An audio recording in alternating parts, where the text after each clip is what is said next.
Add up everything you have already paid to keep this person in your life.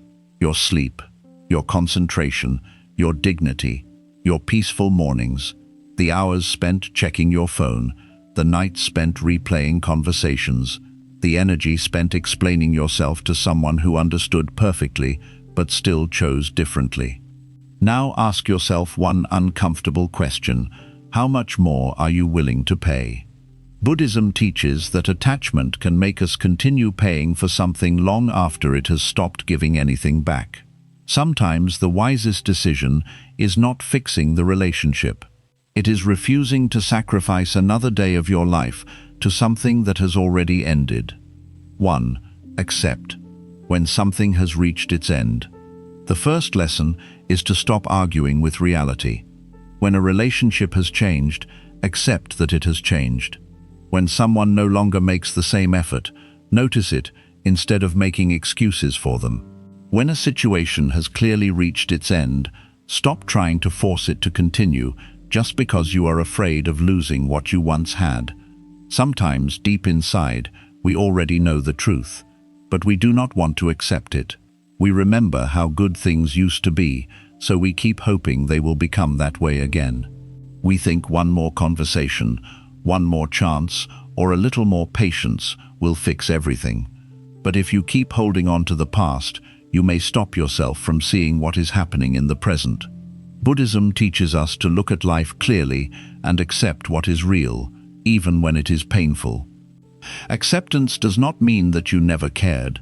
It does not mean that the relationship was meaningless or that the ending was fair. It simply means you stop fighting something that has already happened. Everything in life changes. People change, feelings change, relationships change, and situations change.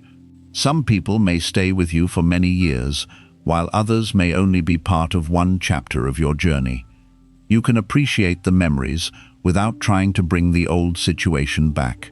You can be thankful for what someone taught you without needing them to remain in your life forever.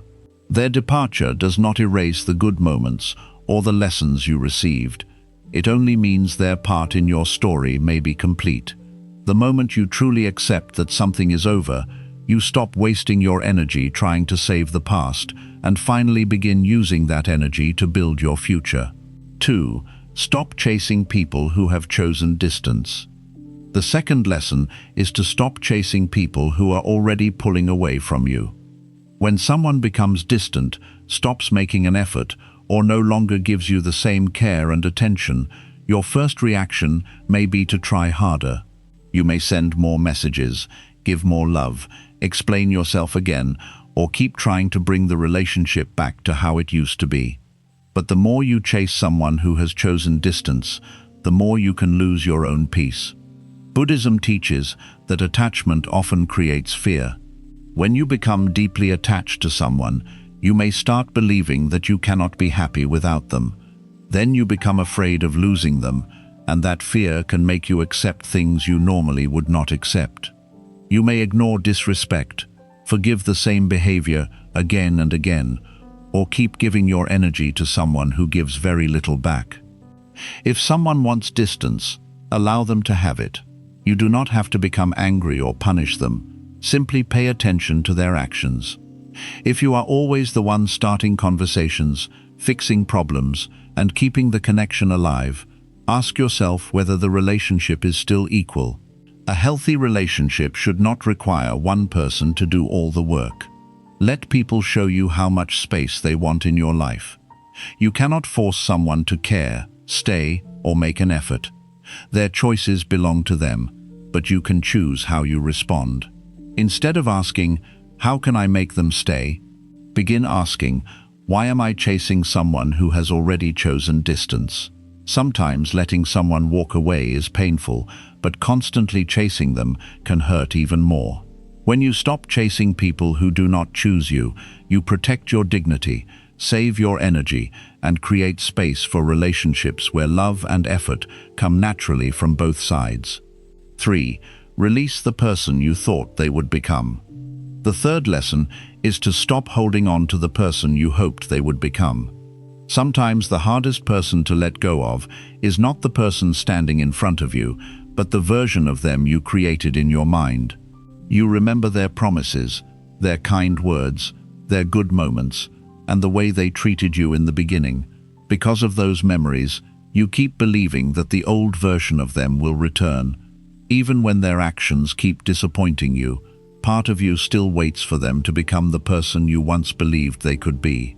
This is where attachment becomes very painful.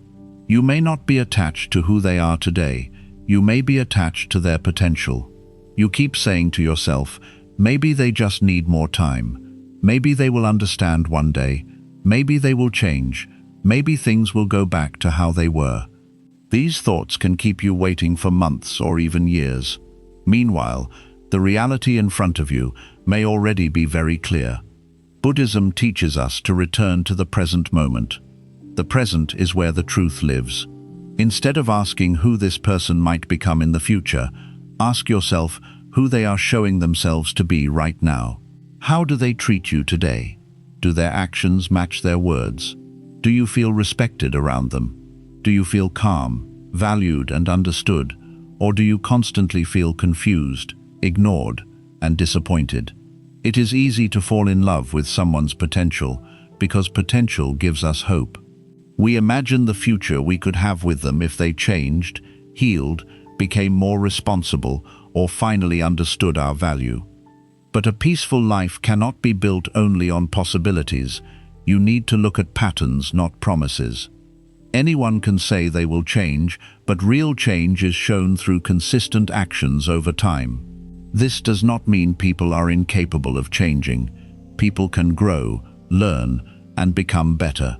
Buddhism itself teaches transformation, but another person's growth is their responsibility. You cannot force it. You cannot love someone so perfectly that they finally become ready. You cannot sacrifice enough of yourself to make another person change. They must choose that path for themselves. Sometimes we also stay because we remember how good things were at the beginning. We compare today's relationship with an older version of it and keep hoping that the past will return. But the past is not the present.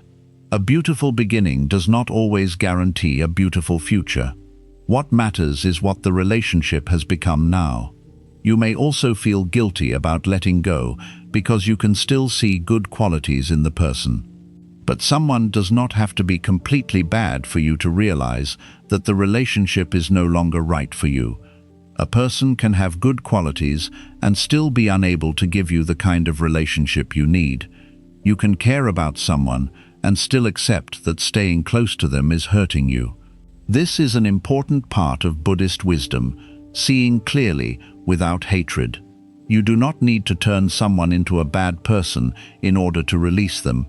You can simply accept that they are who they are, and you are no longer willing to build your life around the hope that they will become someone different. Think about how much energy is lost when you keep waiting for someone to change.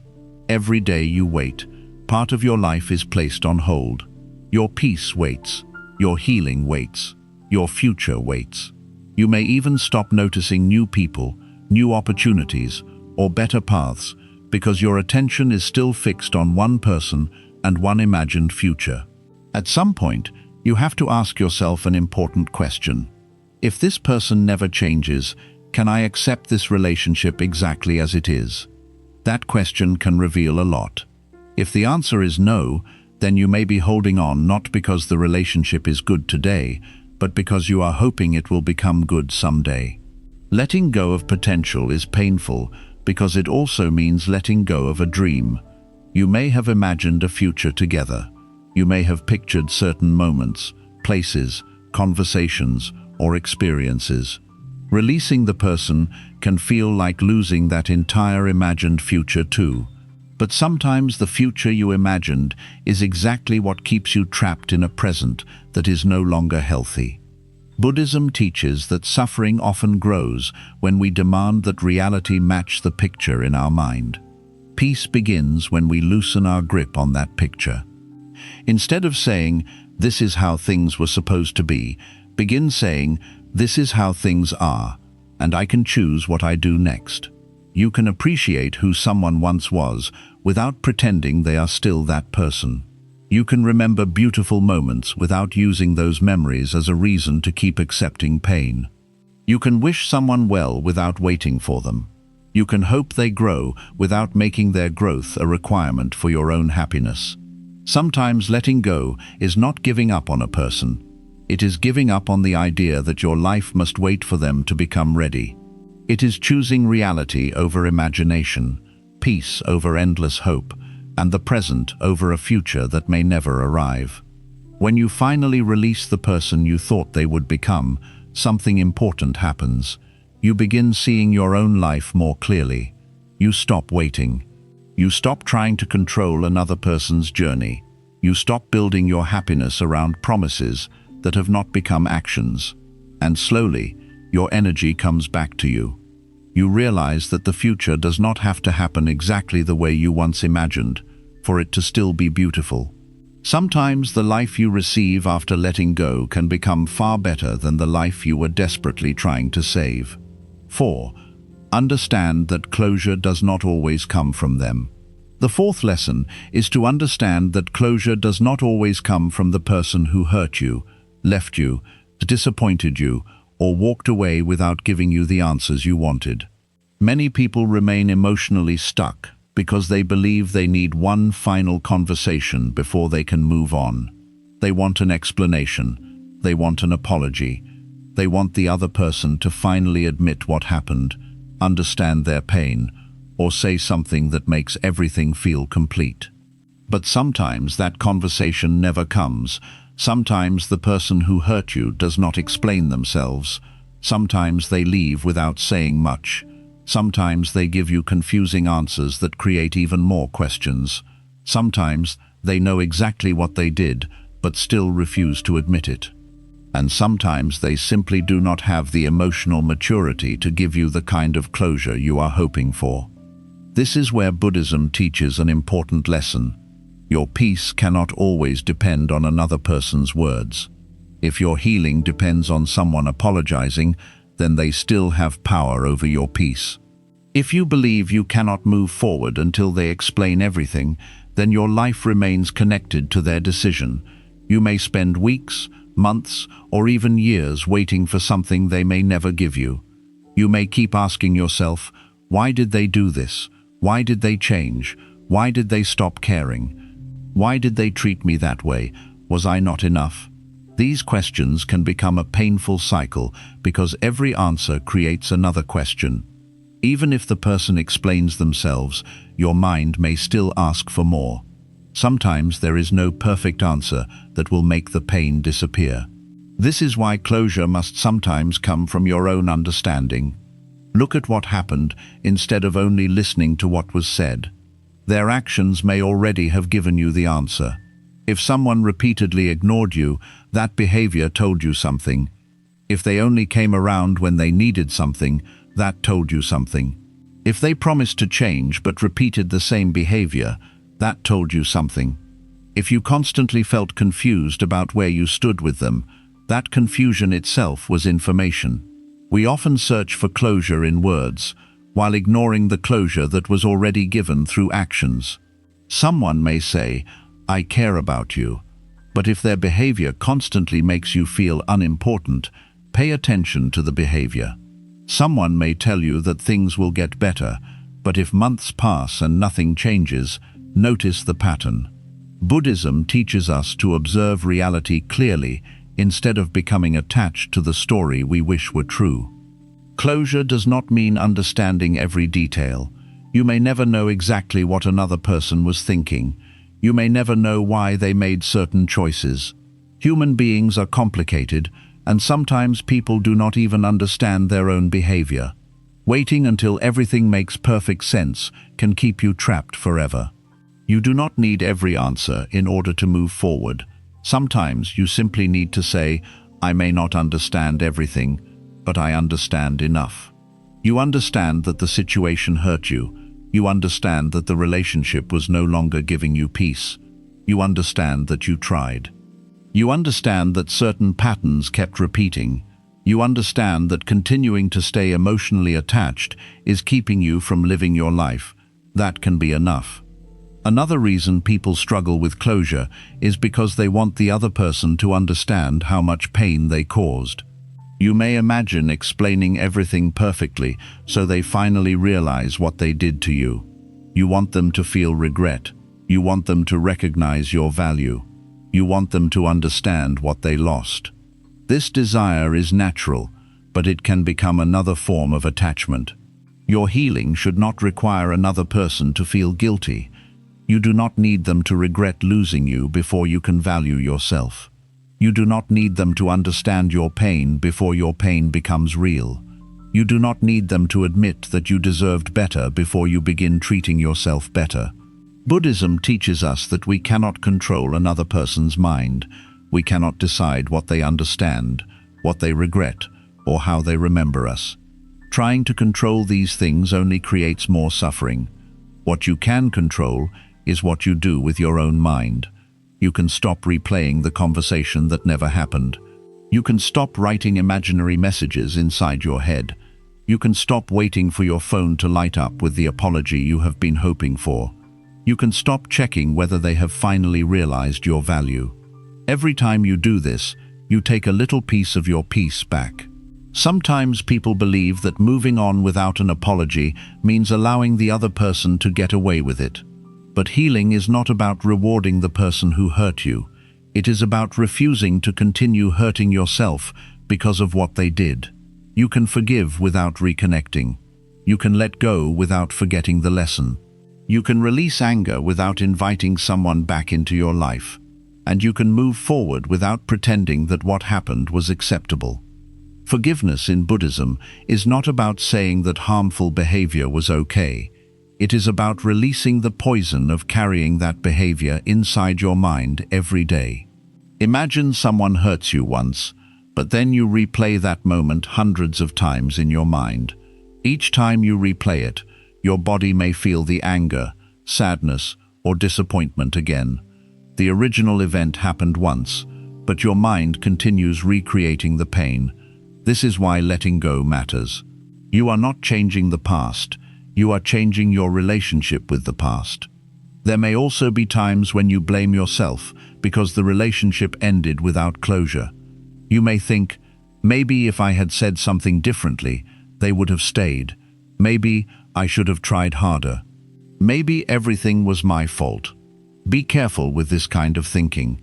It is healthy to learn from your mistakes, but it is not healthy to carry all the responsibility for something that involved two people. You can acknowledge what you could have done better without turning yourself into the villain of the entire story. Sometimes relationships end because people grow in different directions. Sometimes communication fails. Sometimes one person stops trying. Sometimes the connection simply changes. Not every ending needs one person to be completely wrong and the other completely right. Buddhism encourages compassion, and that compassion should also include yourself. You were doing the best you could with the understanding you had at that time. Maybe today you would make different choices. That is growth. Do not use your new wisdom to punish your old self. Use it to live differently now. Closure can also mean accepting that some stories will remain unfinished. Life does not always give us perfect endings. Some people disappear. Some friendships quietly fade. Some relationships end in confusion. Some questions remain unanswered. But an unfinished story does not mean you must spend the rest of your life trying to finish it. You are allowed to close the book yourself.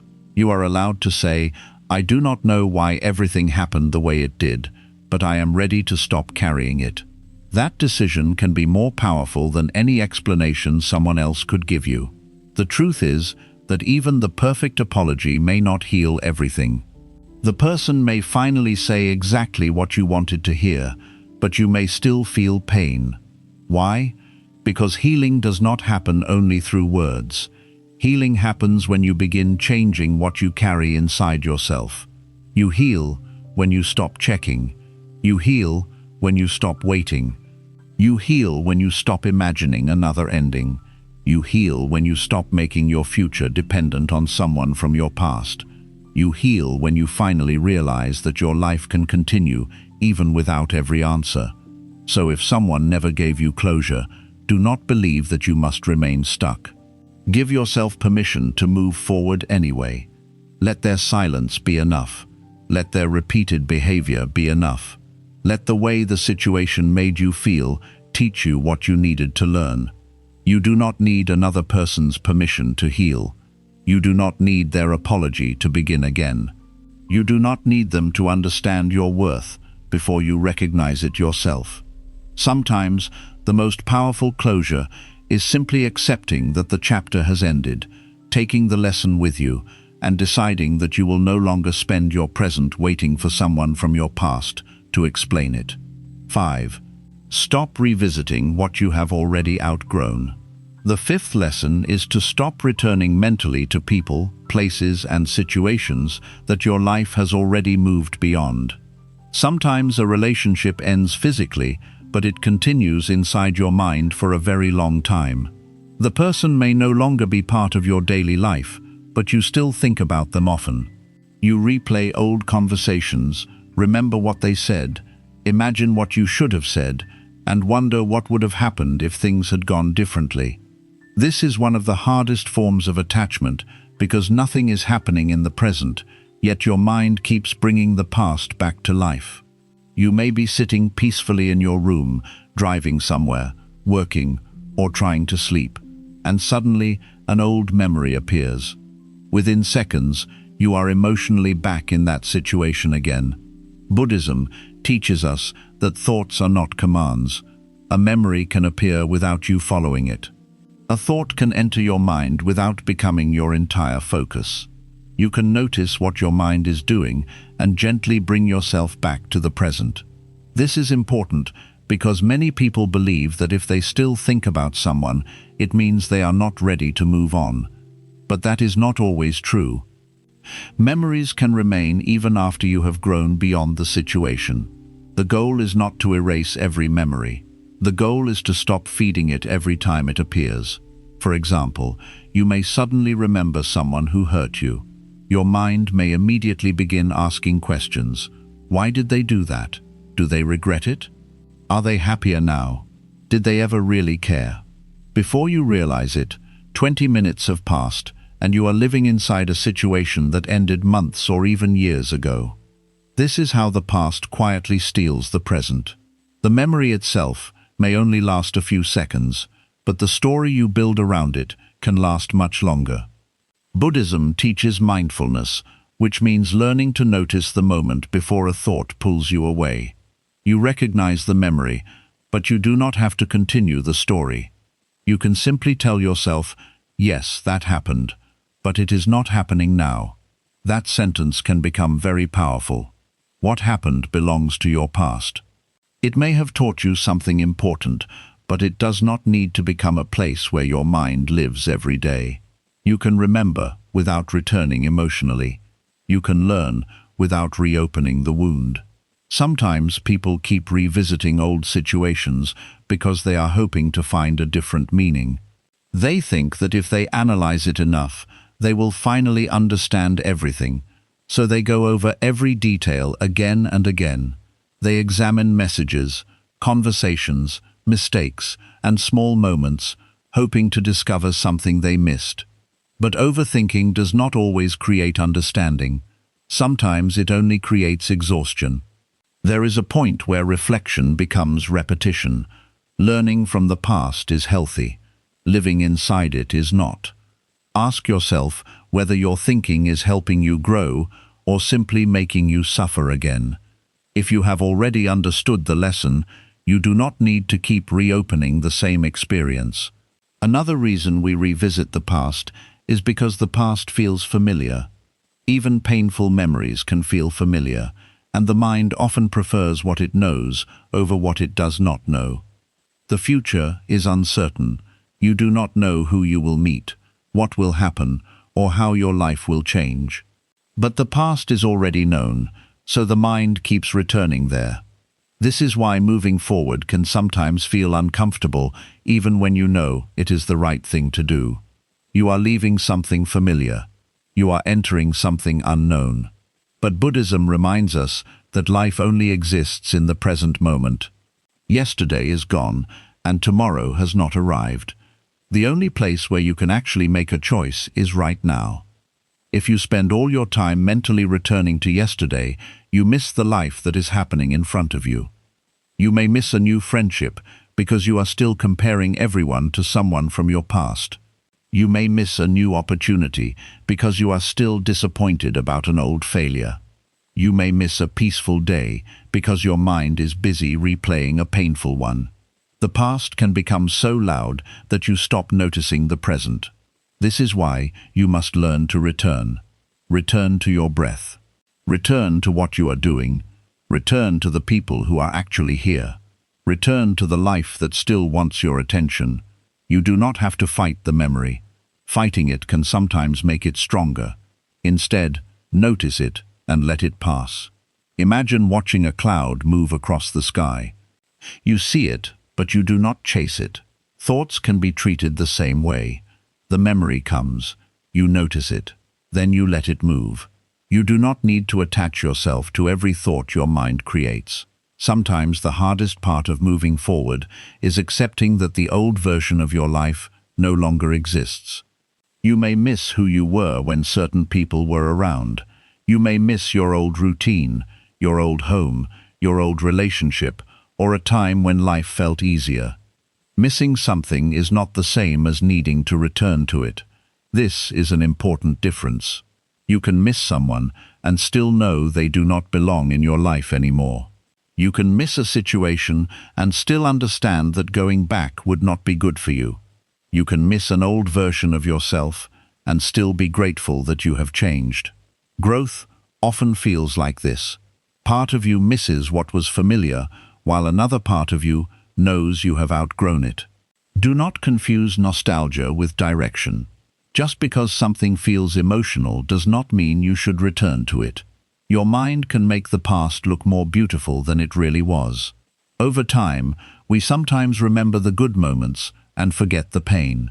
We remember the laughter, but forget the anxiety.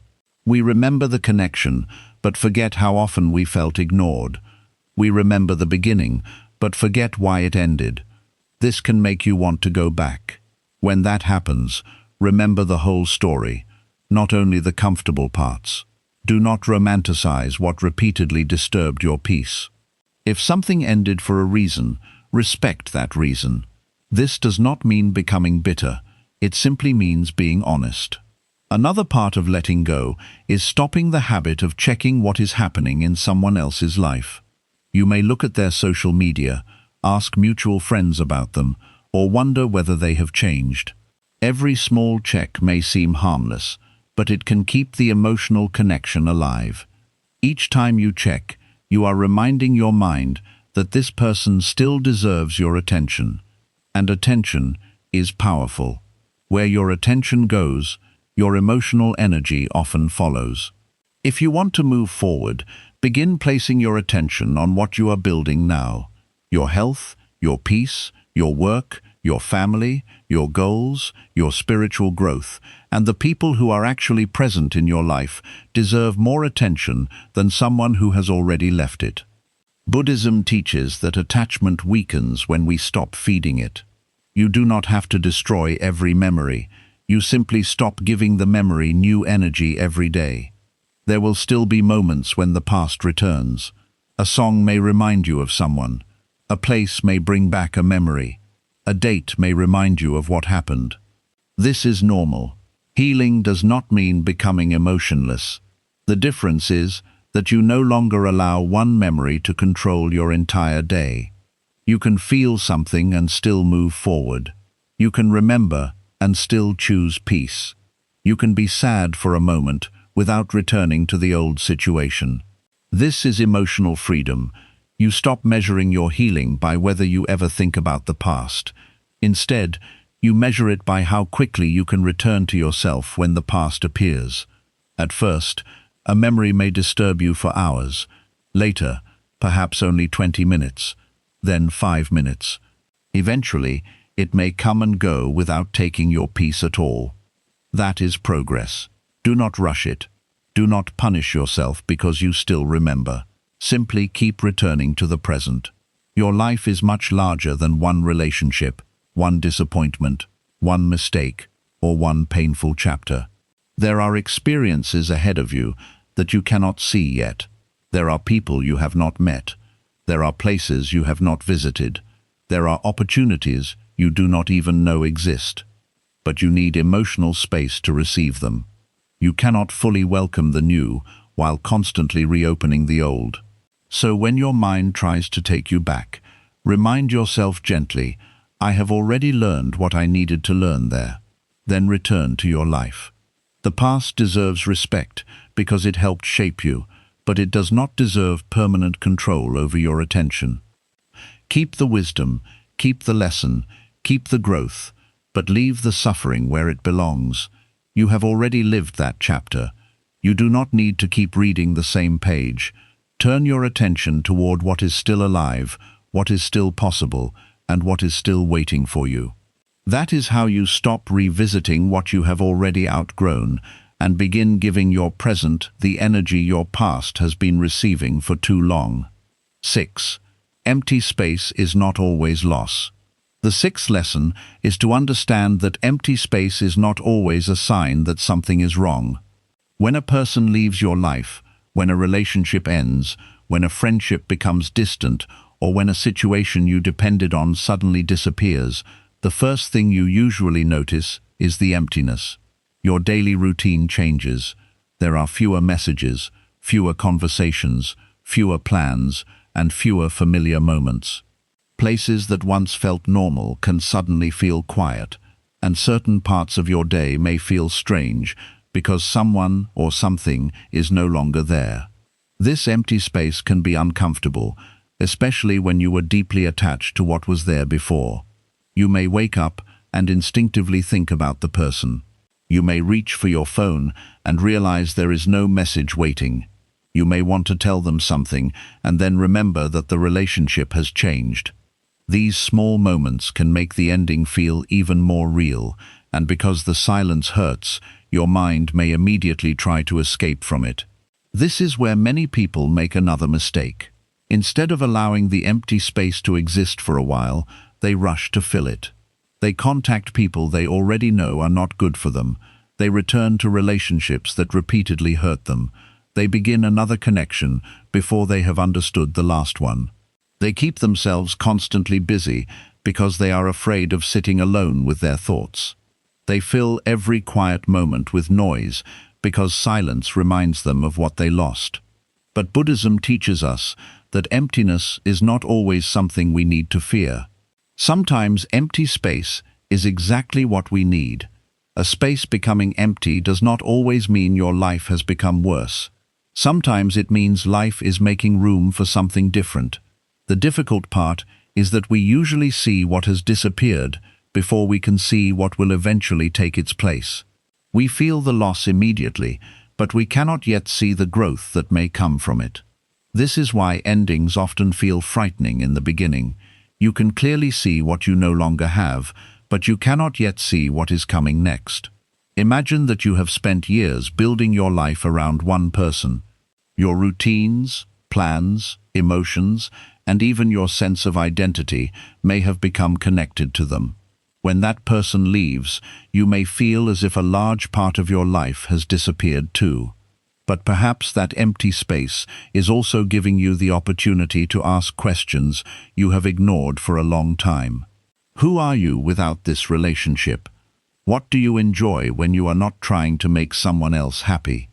What do you want your days to look like? What parts of yourself did you forget while trying to keep the relationship alive? What dreams did you put aside? What kind of peace have you been missing? These questions may never appear while your life is completely full. Sometimes you need space before you can hear yourself again. Buddhism places great value on stillness because stillness allows us to see what constant activity can hide. When everything becomes quiet, the mind begins to reveal what it has been carrying. At first, this may feel uncomfortable. You may notice sadness, loneliness, anger, regret, or fear. But these feelings were often already there. The silence did not create them. The silence simply allowed you to notice them. This is why filling the space too quickly can delay your healing. If you immediately replace one person with another, you may never understand why the first relationship affected you so deeply. If you immediately return to the same situation because being alone feels uncomfortable, you may never discover how strong you can become without it. If you cover every difficult feeling with distractions, those feelings may remain underneath everything and return later. Sometimes healing requires you to stay in the empty space long enough to understand it. You do not need to enjoy every moment of it. You do not have to pretend that loneliness feels wonderful. There may be evenings when the silence feels heavy. There may be weekends when you miss your old routine. There may be moments when you wonder whether letting go was the right choice, simply because being alone feels unfamiliar. But unfamiliar does not mean wrong. This is important to remember. Many people return to unhealthy situations because familiar pain feels safer than unfamiliar peace. They know the relationship was exhausting, but at least they understood the routine. They know the friendship was one-sided, but at least someone was there. They know the situation was making them unhappy, but they are afraid of what comes after it. So they choose what they know instead of giving themselves the chance to discover something better. Buddhism teaches us that attachment often makes us cling to what is familiar, even when it causes suffering. We become attached not only to people, but also to routines, identities, expectations, and old versions of our lives. When these things disappear, the mind panics because it no longer knows what comes next. But you do not always need to know what comes next. Sometimes your only responsibility is to stop going back to what has already shown you that it cannot give you peace. The next chapter will reveal itself slowly. This empty period may be the time when you begin rebuilding your relationship with yourself. Perhaps for years, you were always thinking about another person's feelings. You were asking whether they were happy, whether they would stay, whether they were upset, whether you were doing enough, and whether the relationship was okay. So much of your attention was directed outward that you stopped asking how you were doing. Now there is space to ask, how do I feel? What do I need? What makes me peaceful? What am I tired of accepting? What do I want to change? These questions can feel simple, but they can completely change the direction of your life. There are people who leave relationships and suddenly realize how exhausted they had become. They did not notice it while they were inside the situation because they were constantly trying to fix something. Once the relationship ends, there is sadness, but there is also a strange sense of relief. At first, they may feel guilty for feeling relieved, but sometimes relief is your mind telling you how much pressure you had been carrying. You may miss someone and still feel calmer without them. You may care about someone and still recognize that the relationship was not healthy for you. You may feel sadness about an ending, while also knowing that the ending was necessary. Two emotions can exist at the same time. Buddhism teaches us not to judge every feeling. Instead, we observe it. You do not need to decide that sadness means you should return. You do not need to decide that loneliness means you made the wrong choice. Feelings come and go. They are information, but they are not always instructions. When you feel lonely, the mind may say, go back. But loneliness may simply mean you are adjusting to a new life. When you miss someone, the mind may say, contact them. But missing someone may simply mean that they were once important to you. When you feel afraid, the mind may say, you will always be alone. But fear does not know the future. This is why learning to sit with your feelings is so important. Instead of immediately reacting, give yourself time. A difficult feeling can become much smaller when you stop treating it like an emergency. You may have an evening where you deeply miss someone. Instead of reaching for your phone, allow yourself to feel the emotion. Go for a walk. Sit quietly. Write down what you are feeling. Breathe slowly. Remind yourself why the situation ended. Let the feeling move through you, instead of allowing it to control your decisions. Tomorrow, you may feel completely different. That is the nature of emotions. They rise, they remain for a while, and then they change. This is one of the central lessons of Buddhism. Nothing stays exactly the same. Even loneliness changes. Even grief changes. Even the emptiness changes. What feels unbearable today may feel much lighter months from now. But you need to give time the opportunity to do its work. Another important thing to understand is that not every empty space needs another person.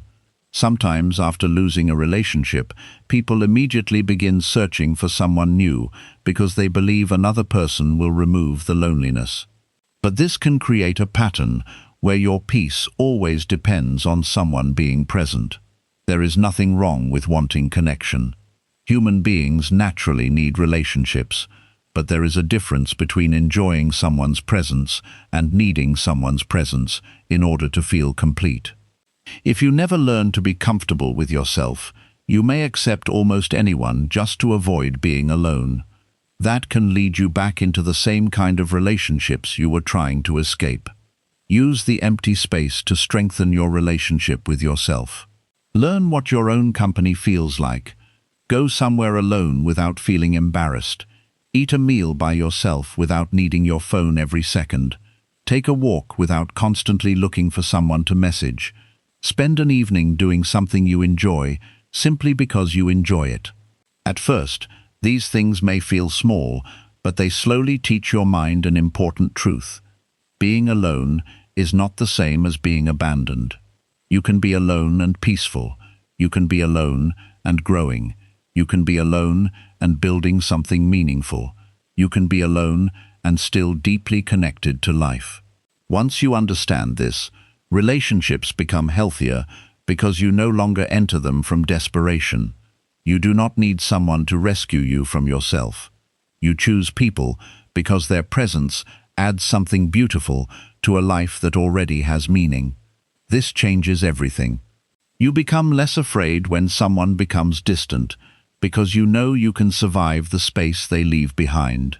You become less willing to accept disrespect because loneliness is no longer more frightening than mistreatment. You stop begging people to stay because you understand that your life does not end when someone walks away. That is emotional strength. Empty space can also help you see what you were unable to see before. When you are deeply involved in a difficult situation, your mind can become too close to it. You may constantly react to problems without understanding the larger pattern. Once you step away, things become clearer. You begin noticing how often you felt anxious. You remember how much time you spent waiting for replies. You realize how many times you ignored your own needs. You notice how often you were trying to keep everything together. Distance gives perspective. What once felt normal may begin to look very unhealthy once you have spent some time away from it. This is another reason not to rush back, simply because the silence feels uncomfortable. Give yourself enough distance to see clearly. Sometimes you do not miss the person, you miss the routine.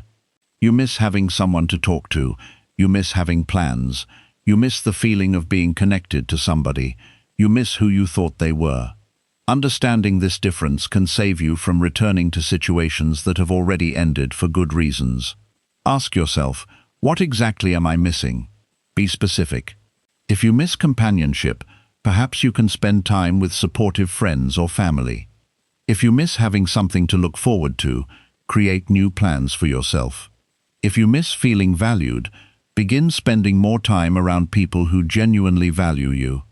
If you miss having a routine, build a new one. You do not always need the old person back in order to meet the need that their absence revealed. This is a powerful realization. Sometimes the emptiness tells you what needs more attention in your life. Maybe you place too much of your emotional world into one relationship. Now you can rebuild balance. You can strengthen friendships, focus on your health, learn something new, spend more time with family, improve your work, develop a spiritual practice, or return to interests you abandoned. Your life can become wider again. Sometimes relationships become our entire world without us noticing. When they end, it feels as though the whole world disappeared. but slowly you discover that there was always more life around you. There are mornings you have not experienced yet. There are places you have not visited. There are people you have not met. There are interests you have not discovered. There are skills you have not developed. There are peaceful days you cannot imagine while you are still grieving. The empty space is not proof that nothing is left. Sometimes it is simply an open area where something new can begin. Think about nature. A tree loses its leaves, but we do not assume the tree has lost its purpose. A field may look empty during one season, yet life is still preparing beneath the surface. Winter can appear quiet and lifeless, but it is not the end of nature. It is part of the cycle. Your life also has seasons. There are seasons of connection and seasons of solitude. There are seasons when everything seems full and seasons when things become quiet. There are seasons of building and seasons of letting go. Do not judge your entire life because one season feels empty. Sometimes the quiet season is where your deepest growth happens. It may be where you finally understand your patterns. It may be where you learn stronger boundaries. It may be where you stop seeking approval. It may be where you discover what you truly want. It may be where you rebuild your confidence. It may be where you learn that peace feels better than constant emotional drama. These changes are not always dramatic. You may not wake up one morning and suddenly feel completely different. Growth often happens quietly. One day, you notice that you no longer check their profile. Another day, you realize you went several hours without thinking about them. Later, you spend an entire day enjoying your own life. Eventually, something that once occupied your mind every day becomes only a memory. This is how the space changes. At first, it feels like absence. Later, it begins to feel like freedom. You start enjoying the fact that you no longer have to explain yourself constantly. You enjoy not waiting for someone's mood to change. You enjoy not wondering where you stand. You enjoy making decisions without fearing another person's reaction. The same silence that once frightened you becomes peaceful. This is why you should be careful about filling the space too quickly. You may be trying to escape the exact space that is teaching you how to become stronger. Do not rush your healing simply because another person seems to have moved on quickly. Everyone handles endings differently. Someone else entering a new relationship immediately does not mean they have healed. Someone looking happy online does not mean they are at peace. Your journey does not need to look like theirs. Buddhism teaches us to stop comparing our inner life with the appearance of someone else's life. Focus on your own path. If your life feels quiet right now, use the quiet wisely. Instead of asking, "Who can fill this space?" ask, "What can this space teach me?" Maybe it teaches you patience. Maybe it teaches you independence. Maybe it shows you that you were stronger than you believed. Maybe it reveals which relationships in your life are genuine. Maybe it gives you the courage to create a completely different future. You will not know immediately. Some lessons only become clear after enough time has passed. This is why trust is important. Trust that you do not need to control every part of what comes next. You do not need to immediately replace what you lost. You do not need to force a new chapter because the old one ended. Allow life to breathe. Allow yourself to breathe. Sometimes the most peaceful thing you can do is leave a space empty until something genuinely good belongs there. Do not put the wrong person into an empty place simply because you are afraid of seeing it empty. Do not reopen a harmful situation simply because the silence feels uncomfortable. Do not lower your standards simply because you feel lonely. An empty space is easier to live with than a space filled with constant pain. And as you become comfortable with that space, you become much more careful about what you allow into it. You begin asking better questions. Does this person bring peace or confusion? Does this opportunity support the life I want? Does this friendship feel mutual? Does this situation help me grow or make me smaller? When you have learned to value your peace, you stop giving access to anything simply because you are afraid of being alone. This is one of the hidden gifts of an ending. It teaches you that not everyone deserves the space they once had in your life. Some people leave, and after enough time you realize that you were trying too hard to keep them there. Some situations end, and later you understand that continuing them would have stopped your growth. Some doors close, and years later you become grateful that they did. You may not feel grateful now. You do not need to force yourself to. Just remain open to the possibility that what feels like loss today may eventually become part of your freedom. The purpose is not to pretend that endings do not hurt. They do. Losing someone important can leave a real emptiness, and Buddhism does not require you to deny your emotions.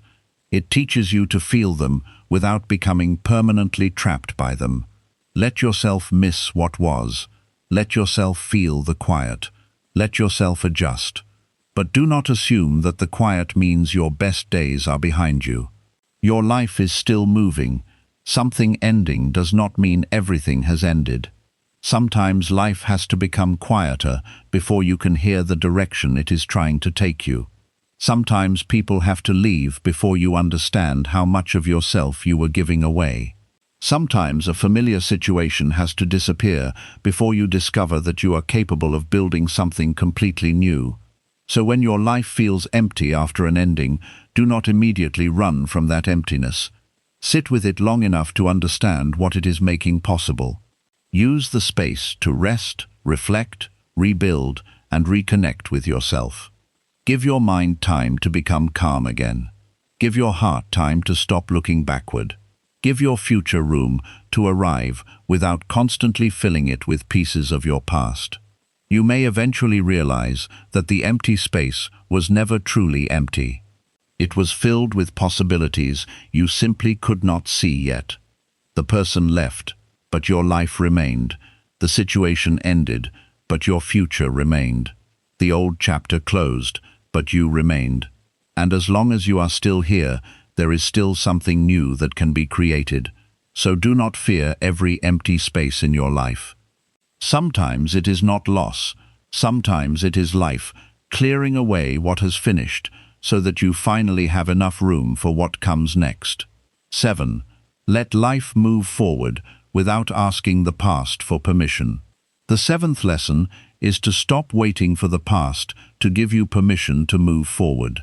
At some point, you have to decide that your life is allowed to continue, even if everything did not end the way you wanted. You may never receive every answer. You may never get the apology you hoped for. You may never fully understand why someone changed, why a relationship ended, or why a situation fell apart.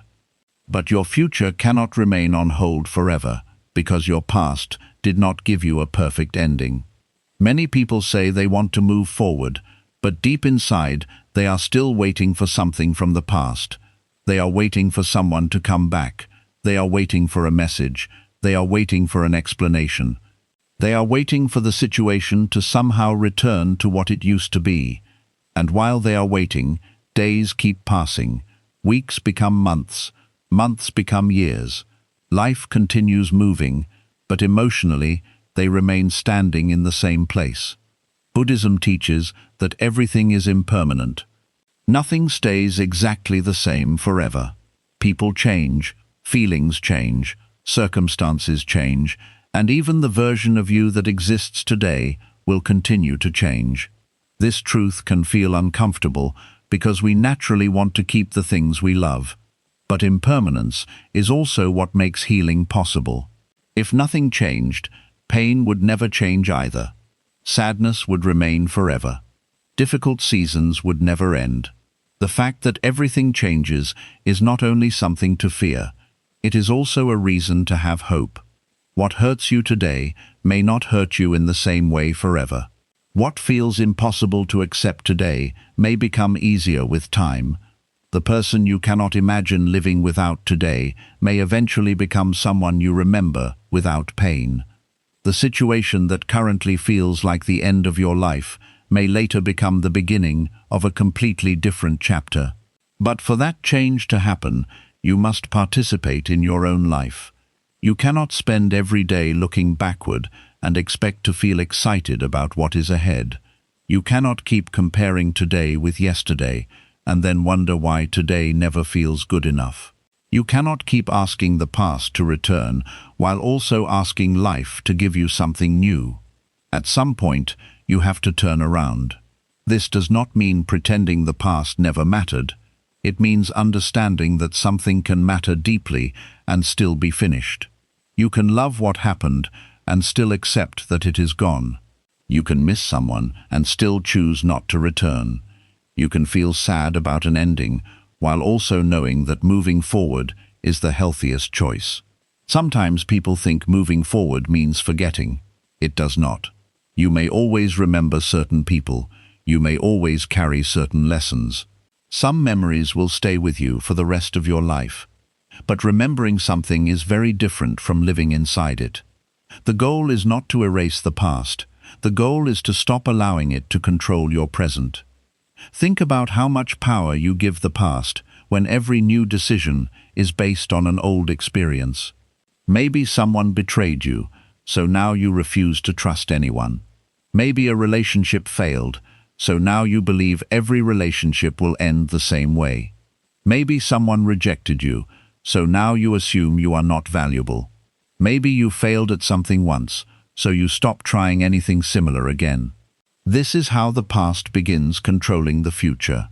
One painful chapter becomes the rule for every chapter that follows. Buddhism teaches us to observe our experiences without turning them into permanent identities. Something happened to you, but it does not have to become the definition of who you are. You were hurt, but you do not have to become someone who expects pain everywhere. You were rejected, but rejection does not mean you are unworthy. You lost something, but loss does not mean your life will always be empty. The past should give you wisdom, not a prison. Take the lesson and leave the suffering behind. If someone showed you that you need stronger boundaries, learn that lesson. If a relationship showed you that you were ignoring your own needs, remember that. If a difficult situation taught you patience, keep the patience. If a painful ending taught you to value yourself more, carry that wisdom forward. But do not carry every wound as proof that life will always hurt you. You are allowed to become wiser without becoming colder. You are allowed to protect yourself without closing yourself completely. You are allowed to move forward without pretending that nothing happened. This balance is important. Sometimes, after being hurt, people build walls so high that nobody can reach them. They tell themselves they are protecting their peace, but sometimes they are actually protecting their fear. They avoid connection because they do not want to be hurt again. They reject opportunities before those opportunities can reject them. They remain emotionally distant because distance feels safer. But moving forward does not mean becoming afraid of life. It means taking what you learned and using it wisely. Buddhism teaches the middle way.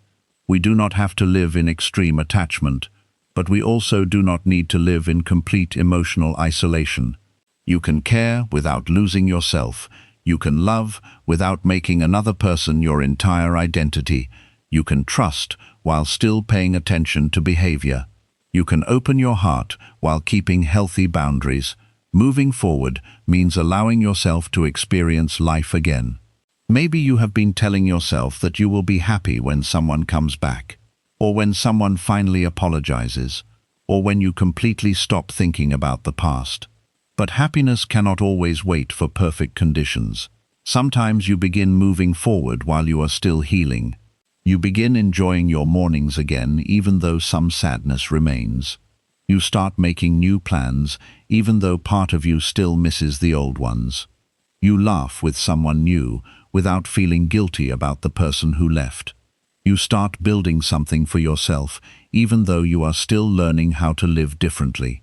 Healing and living can happen at the same time. You do not have to finish healing before you begin living. In fact, sometimes living is part of healing. Going outside helps. Trying something new helps. Meeting different people helps. Creating new memories helps. Building new routines helps. Giving yourself something to look forward to helps. Your life needs new experiences, so your mind understands that the old chapter is not the entire story. If every day looks exactly like the days you spent with the person you lost, your mind will constantly notice their absence. Sometimes changing your routine can help your mind create a new sense of normal. Take a different walk. Visit somewhere new. Start a new habit. Change the way you spend your mornings. Learn something you have always wanted to learn. Spend more time with people who make you feel peaceful. Create a future that does not depend on recreating the past. These things may seem small, but small changes tell your mind something important. Life is still happening. Another part of moving forward is accepting that what comes next may look completely different from what you expected. Many people suffer because they become attached to one specific picture of how their life should happen. They imagine who they will be with, where they will live, what kind of relationship they will have, how their career will unfold, or what life will look like at a certain age. Then life chooses another direction. A relationship ends, a plan fails, someone leaves, an opportunity disappears. Suddenly, the picture in your mind no longer matches reality. This can feel like failure, even when it is simply change. Buddhism teaches us that attachment to expectations can create suffering. The stronger you hold one picture of how life must happen, the more painful it becomes when reality chooses another path. This does not mean you should have no goals or dreams. It means you should hold them with open hands. Work toward what you want, but remain willing to adapt. Love people deeply, but understand that people can change. Make plans, but understand that life may interrupt them. Hope for good things, but do not demand that happiness arrive in only one form. Sometimes the life you did not plan becomes the life that teaches you the most. You may lose one relationship and later meet someone who treats you with a level of respect you did not know was possible. You may lose one opportunity and eventually find work that suits you far better. You may leave one environment and discover a completely different side of yourself. But you cannot discover what comes next if you keep trying to return to what ended. This is where trust becomes important. You do not need to know exactly what your future will look like in order to move toward it. You only need to take the next step. Many people stay stuck because they think they need a complete plan before moving forward. They want to know who they will meet, where life will take them, and whether the future will be better. But life rarely gives that kind of guarantee. You move forward without knowing. That is courage. You wake up and live today, even though tomorrow is uncertain. You let someone leave even though you do not know who will enter your life later. You leave an unhealthy situation even though you do not know exactly what will replace it. You choose peace even when peace initially feels lonely. That is how a new life begins. Not with certainty, but with willingness. There will also be moments when the past tries to pull you back. Maybe someone who left contacts you again. Maybe a familiar opportunity returns. Maybe loneliness makes you romanticize something you already know was not good for you. In those moments, do not only ask yourself, do I still care? Ask yourself, has anything actually changed?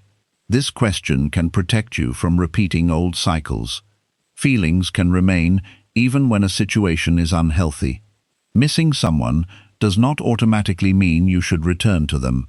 Loving someone does not automatically mean you are meant to build a life with them.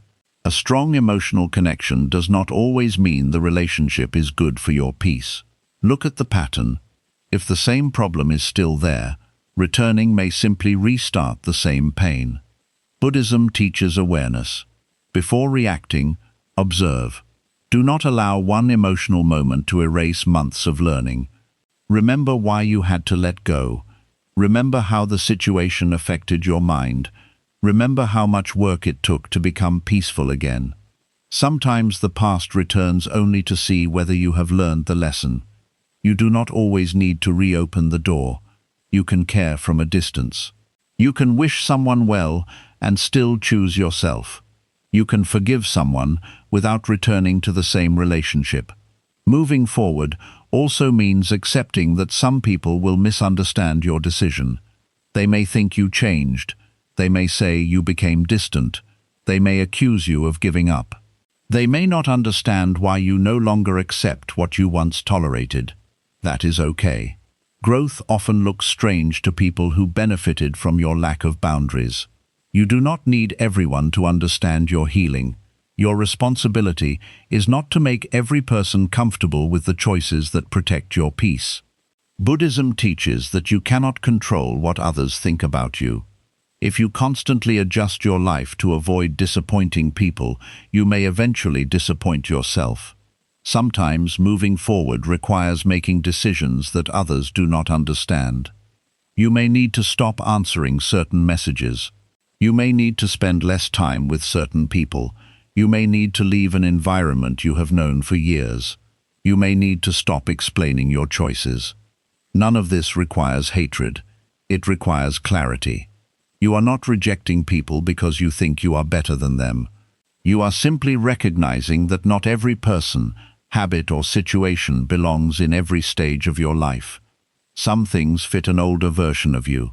Growth changes what fits. The people you needed 5 years ago may not be the people you need today. The goals that once excited you may no longer matter.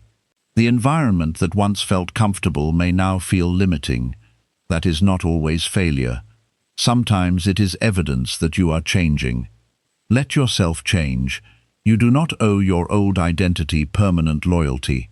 Maybe you used to be the person who always said yes. Now you are learning to say no.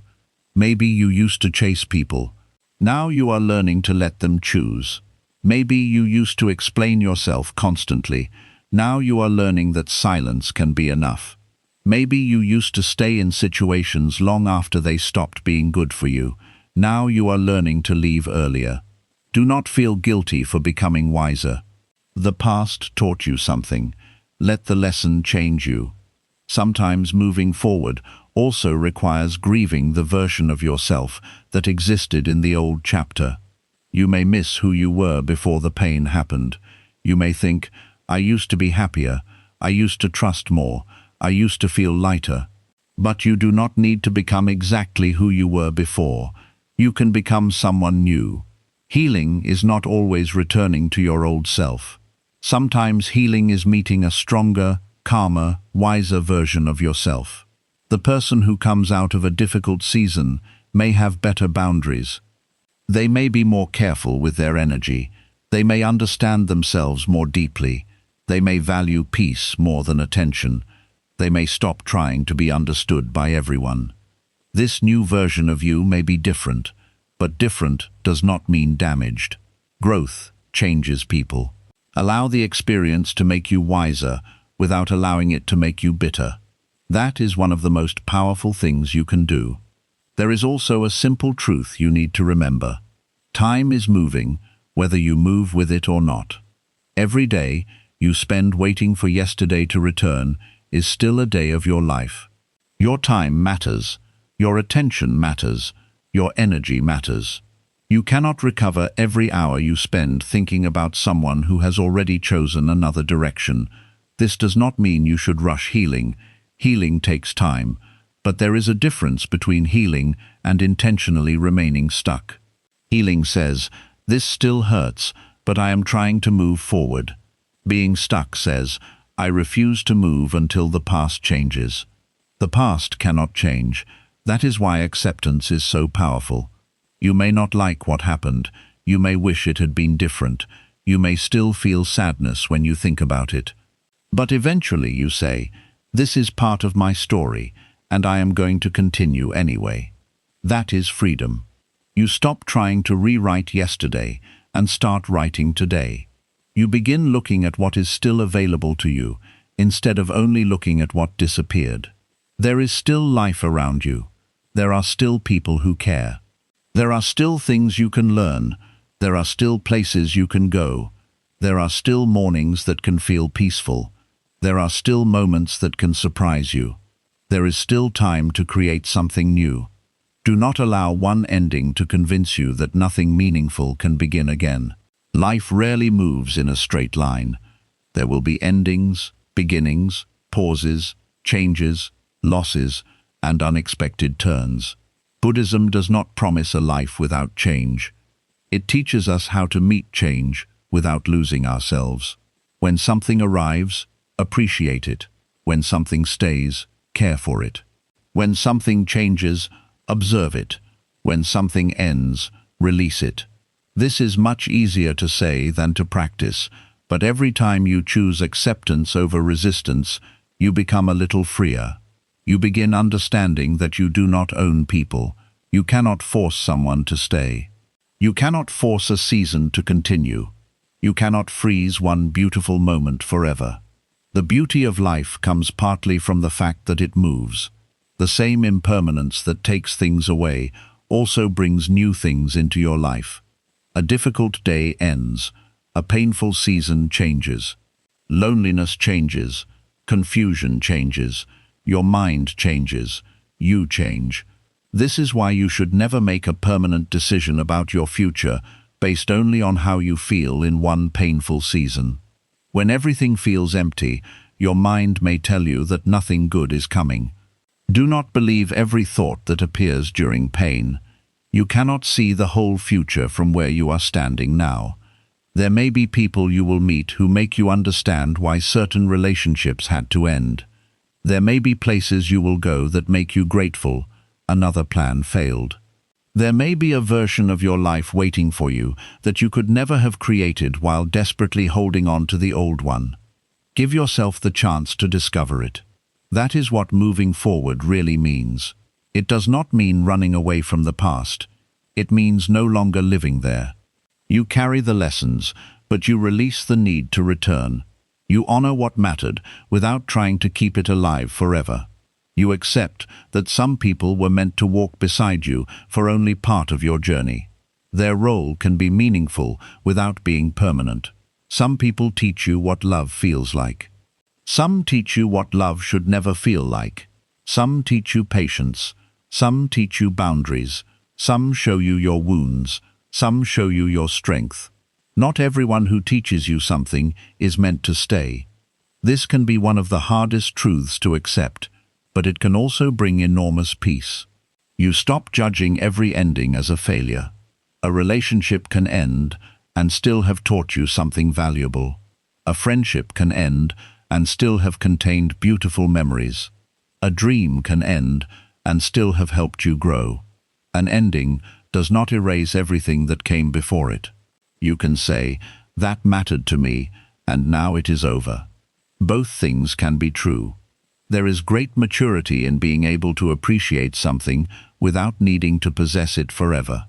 This is the Buddhist understanding of letting go. You do not let go because nothing mattered. You let go because you understand that nothing can be held forever. And once you understand this, you become more present. You appreciate people while they are here. You stop taking peaceful moments for granted. You become grateful for good seasons without demanding that they never change.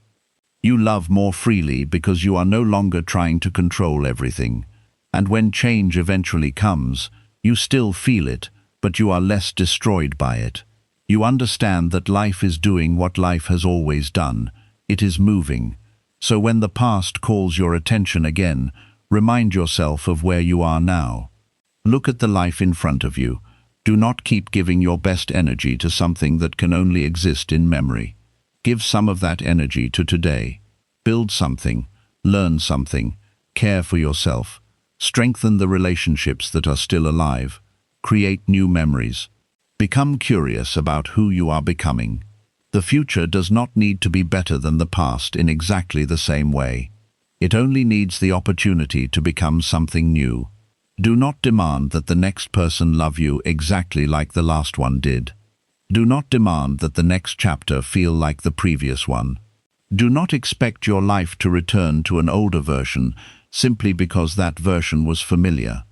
Let the future have its own shape. Some of the best things in life arrive differently from what you expected, but your hands must be open enough to receive them. When you hold the past too tightly, there is no space for anything else. This is why letting go is not only about losing, it is also about making room. You make room for peace. You make room for growth. You make room for healthier relationships. You make room for new experiences. You make room for a version of yourself that no longer needs to beg life to remain the same. There may still be difficult days. There may be moments when you miss what was. There may be times when you wonder what could have happened. That does not mean you are moving backward. Healing is not a perfectly straight path. Just keep returning to the same decision. I will not build my life around something that has already ended. That decision, repeated again and again, becomes freedom. Eventually, you may look back at something you once thought you could never survive and realize that you did survive it. More than that, you grew beyond it. The situation that once controlled your thoughts becomes a small part of a much larger story. The person you once believed you could not live without becomes someone you can remember peacefully. The ending that once felt like destruction becomes a turning point. This is why you should keep moving. You do not know how different life can feel from another place in your journey. So let people leave when they choose another path. Let situations end when their purpose is complete. Let old dreams change when life shows you another direction. Let old versions of yourself disappear when you have outgrown them. Do not chase every ending. Do not reopen every closed door. Do not keep asking yesterday to become tomorrow. Thank the past for what it taught you, even if some lessons were painful. Take the wisdom, take the strength, and take the awareness you gained. Then place your attention back where your life actually exists, here, in the present. Your future is not asking you to forget. It is asking you to continue. And sometimes continuing is the greatest act of letting go. Life is already moving forward. You do not have to know exactly where it is taking you. You only have to stop holding yourself in a place that no longer exists. Let the chapter end. Let the people who want to leave walk their own path. Let the situation become a memory. Let yourself become someone new. Then take the next step with a little more wisdom, a little more peace, and a little less attachment to how everything was supposed to be. What is meant for the past can remain in the past. What belongs to today deserves your attention, and what belongs to your future needs space to find you. 8. Stop mistaking letting go for failure. The 8th lesson is to stop believing that letting go means you failed. Many people remain in relationships, friendships, jobs, and situations long after they know those things are no longer right for them because leaving feels like defeat.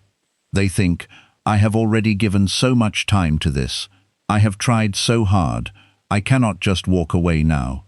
So they continue giving more time, more energy, more patience, and more of themselves to something that has already stopped bringing peace. But Buddhism teaches us that wisdom is not always about holding on. Sometimes wisdom is knowing when something has completed its purpose in your life. There is a difference between giving up too quickly and recognizing that something has truly reached its end. Giving up means walking away before you have tried. Letting go means seeing clearly that you have tried, learned, waited, and done what you reasonably could, but continuing would only create more suffering. This difference is important. You may have spent years building a relationship. You may have invested your emotions, your time, your plans, and your hopes into it. When it begins falling apart, you may feel that leaving would mean all those years were wasted. Because of that, you keep trying to save something that is no longer healthy. But the time you already gave does not mean you must continue giving more. If you spent 5 years in the wrong situation, staying another 5 years will not recover the first 5. It only takes more of your future.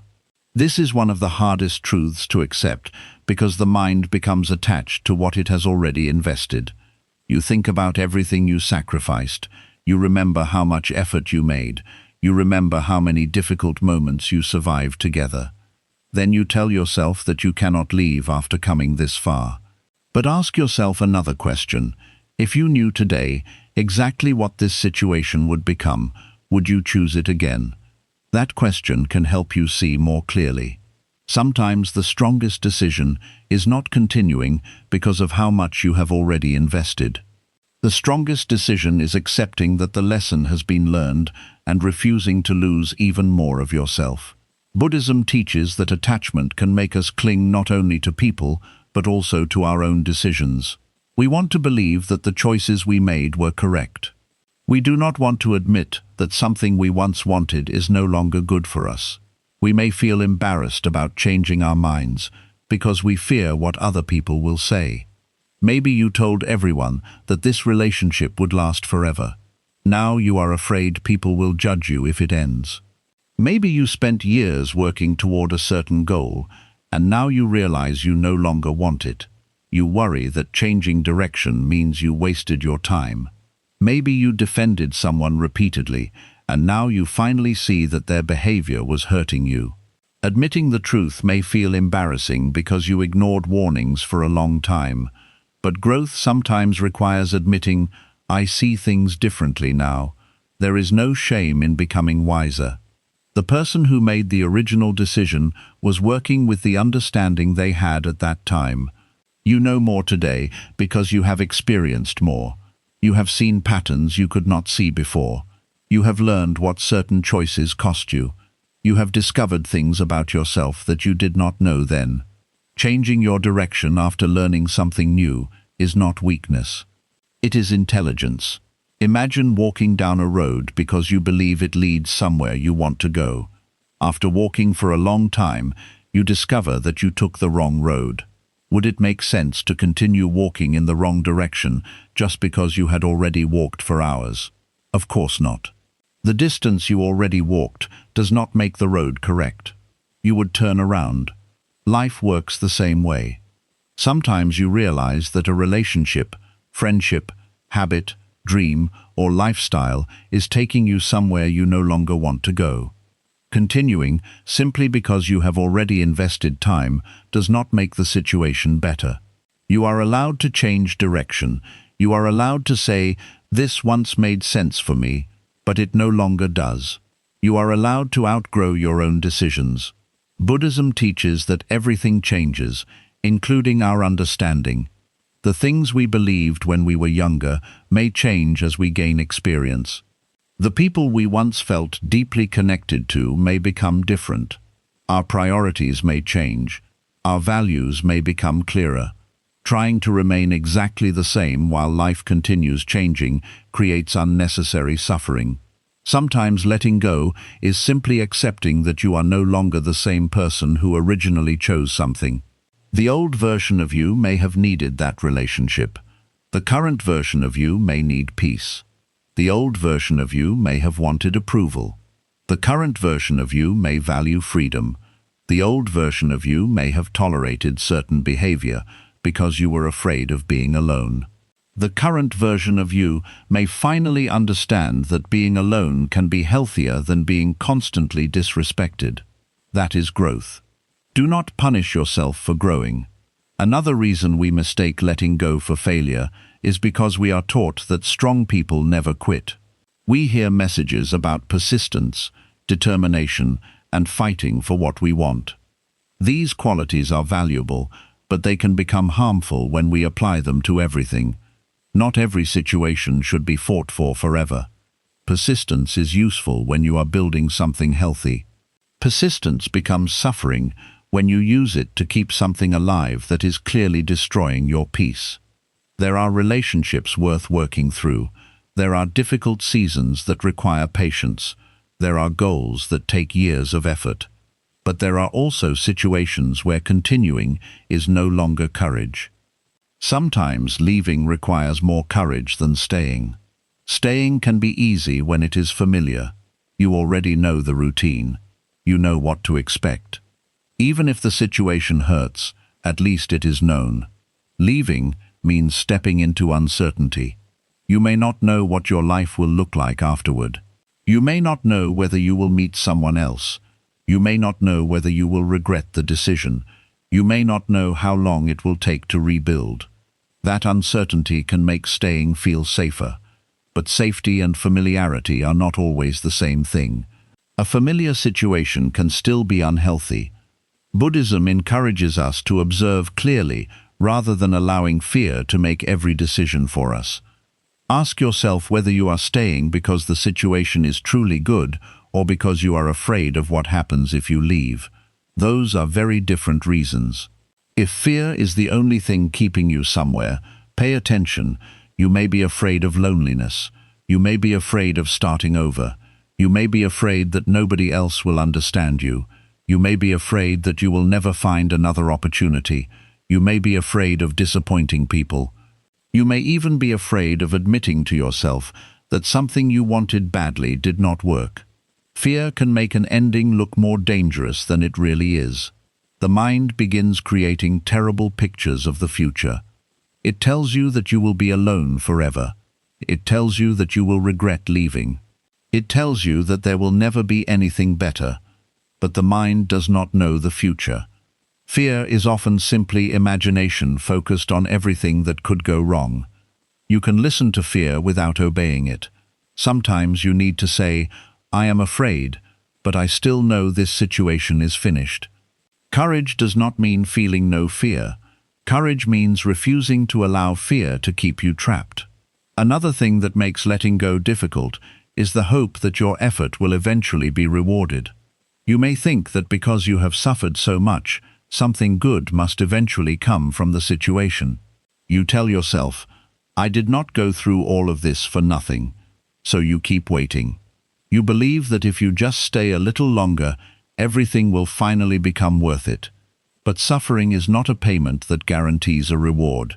Sometimes suffering is simply information. It may be telling you that something needs to change. If a situation has repeatedly shown the same harmful pattern, your continued suffering does not guarantee that the pattern will suddenly disappear. This is where clear observation becomes important. Look at what is actually happening, not only at what you hope will happen. Has the situation genuinely improved? Have actions changed? Are both people making an effort? Is there real growth, or are the same promises being repeated after every problem? Are you staying because you see evidence of improvement, or because you are afraid to admit that nothing has changed? Buddhism asks us to see reality without adding unnecessary stories to it. Sometimes the story is, "If I love them enough, they will change." Sometimes the story is, "I have already come too far to leave." Sometimes the story is, "I will be a bad person if I walk away." Sometimes the story is, "This is the only chance I will ever have." Look underneath the story. What is actually happening? That is where your answer often lives. Letting go also does not mean that what you experienced was meaningless. This is another misunderstanding that keeps people attached. A relationship can end and still have mattered. A friendship can disappear and still have given you beautiful memories. A dream can fail and still have taught you valuable skills. A job can end and still have helped you grow. A chapter does not need to last forever in order to have value. Think about a book. Every chapter eventually ends, but that does not mean the chapter was pointless. It helped move the story forward. Your life is similar. Some experiences are not meant to become permanent. They are meant to teach you, change you, prepare you, or help you understand yourself. The problem begins when you demand permanence from something whose purpose was temporary. Not every person who enters your life is meant to stay. Some people arrive to teach you what kindness looks like. Some arrive to show you where your boundaries are weak. Some teach you how deeply you can love. Some teach you that loving another person should never require abandoning yourself. Some show you qualities you want in future relationships. Others show you exactly what you never want to experience again. All of these lessons can have value. The ending does not cancel the lesson. You can leave with wisdom instead of seeing yourself as someone who lost. This changes the way you understand the past. Instead of saying, "I wasted 5 years," you may eventually say, "Those 5 years taught me something that changed the next 50. That does not mean you have to be grateful for every painful experience. Some experiences are genuinely difficult, unfair, or harmful. You do not need to pretend otherwise. But if something has already happened, you can still choose what you carry forward from it. Carry the lesson, do not carry the prison. There is also a difference between accepting failure and identifying yourself as a failure.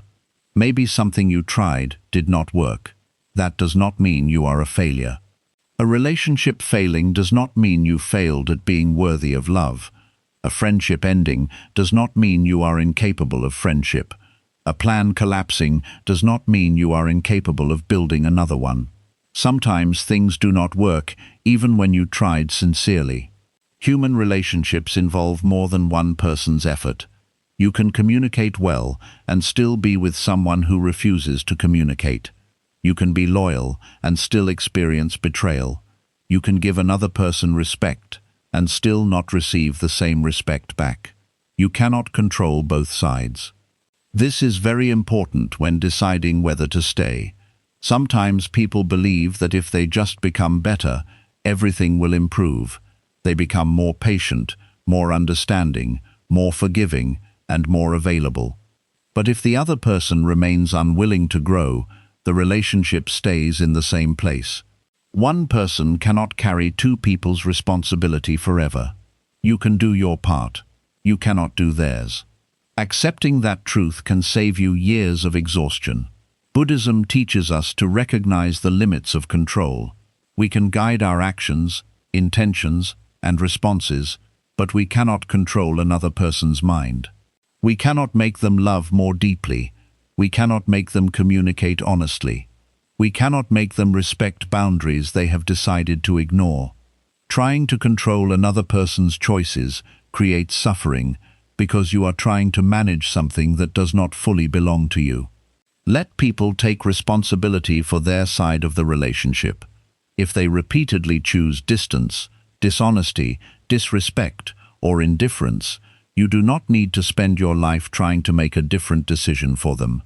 Your decision can simply be to stop participating in the cycle. That is not failure. That is a boundary. Sometimes people will call your boundary selfish because your lack of boundaries was useful to them. They may say, "You have changed." Maybe you have. Perhaps you finally learned that constantly sacrificing yourself is not love.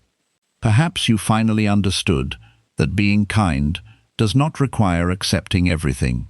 Perhaps you became tired of giving unlimited chances to people who showed little desire to change. Growth often looks like change because growth is change.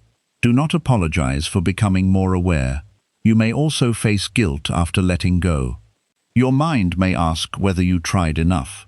Maybe you could have stayed one more month. Maybe you could have explained yourself one more time. Maybe you could have forgiven one more mistake. There will almost always be another maybe. If you follow every maybe, you can stay trapped forever. At some point, you need to trust the information you have already received. If the same problem has happened many times, you do not need 100th example before believing the pattern. If someone repeatedly shows you who they are, eventually you must stop demanding more proof. This does not mean making quick decisions after one small disagreement. It means recognizing consistent patterns after enough time and enough attempts to repair them. Wisdom pays attention to patterns. Attachment pays attention to exceptions. Attachment says, "Yes, they hurt me 10 times, but remember that one beautiful day." Wisdom says, "That beautiful day mattered, but I also need to look at what usually happens." This is one reason people remain stuck. They build their decisions around rare moments instead of repeated behavior. A few good moments can keep hope alive inside a painful situation for years. Look at the whole picture. Do you spend more time feeling peaceful or anxious? Do you feel respected or constantly uncertain? Do you feel free to be yourself? Or are you always adjusting yourself to avoid conflict? Do you feel that both people are building the relationship? Or do you feel that you are carrying it alone? These questions are more useful than asking only whether you still love the person. Love alone does not always make a situation healthy. You can love someone deeply and still need to leave. That truth is difficult because we are often taught that if love is real, we should stay no matter what. But real life is more complicated. Love without respect can become painful. Love without trust can become exhausting. Love without effort can become one-sided. Love without healthy boundaries can slowly make you lose yourself. Sometimes the loving choice toward yourself is letting go. And sometimes the compassionate choice toward both people is accepting that forcing a broken connection to continue is not helping either person grow. Buddhism teaches compassion, but compassion is not the same as attachment. You can have compassion for someone without making yourself responsible for saving them. You can understand why a person behaves the way they do without allowing that behavior to continue hurting you. You can recognize someone's wounds while still protecting yourself from the way those wounds affect others. Understanding someone does not create an obligation to remain close to them forever. This is especially important when you are naturally caring. You may see someone's potential and feel responsible for helping them become better. You tell yourself they had a difficult life, they were hurt before, or nobody taught them how to communicate. Those things may be true, but someone else's painful past does not mean you must become the place where they repeatedly create more pain. Compassion must include yourself too. If you constantly give compassion outward but never inward, you will eventually become empty. Letting go may sometimes be how you finally show compassion toward your own mind. You give yourself permission to rest. You stop living in constant tension. You stop trying to solve another person's life. You stop believing you must earn peace by suffering long enough. Peace does not always need to be earned.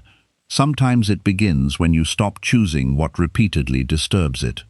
Another important lesson is that you do not have to leave everything angrily. Some people only know two choices: hold on desperately or leave with hatred. But there is another way. You can leave peacefully. You can say, "This mattered to me, but I know it is finished." You do not need to destroy every memory to move forward. You do not need to convince yourself that the person was terrible. You do not need revenge. You do not need to tell everyone your side. You do not even need the other person to agree with your decision. Sometimes peace is quiet. You simply stop returning. You stop arguing. You stop proving. You stop expecting. You accept. This type of letting go can feel strange because there may be no dramatic final moment. There may be no final argument or emotional speech. Sometimes you simply understand that you are done repeating the same cycle.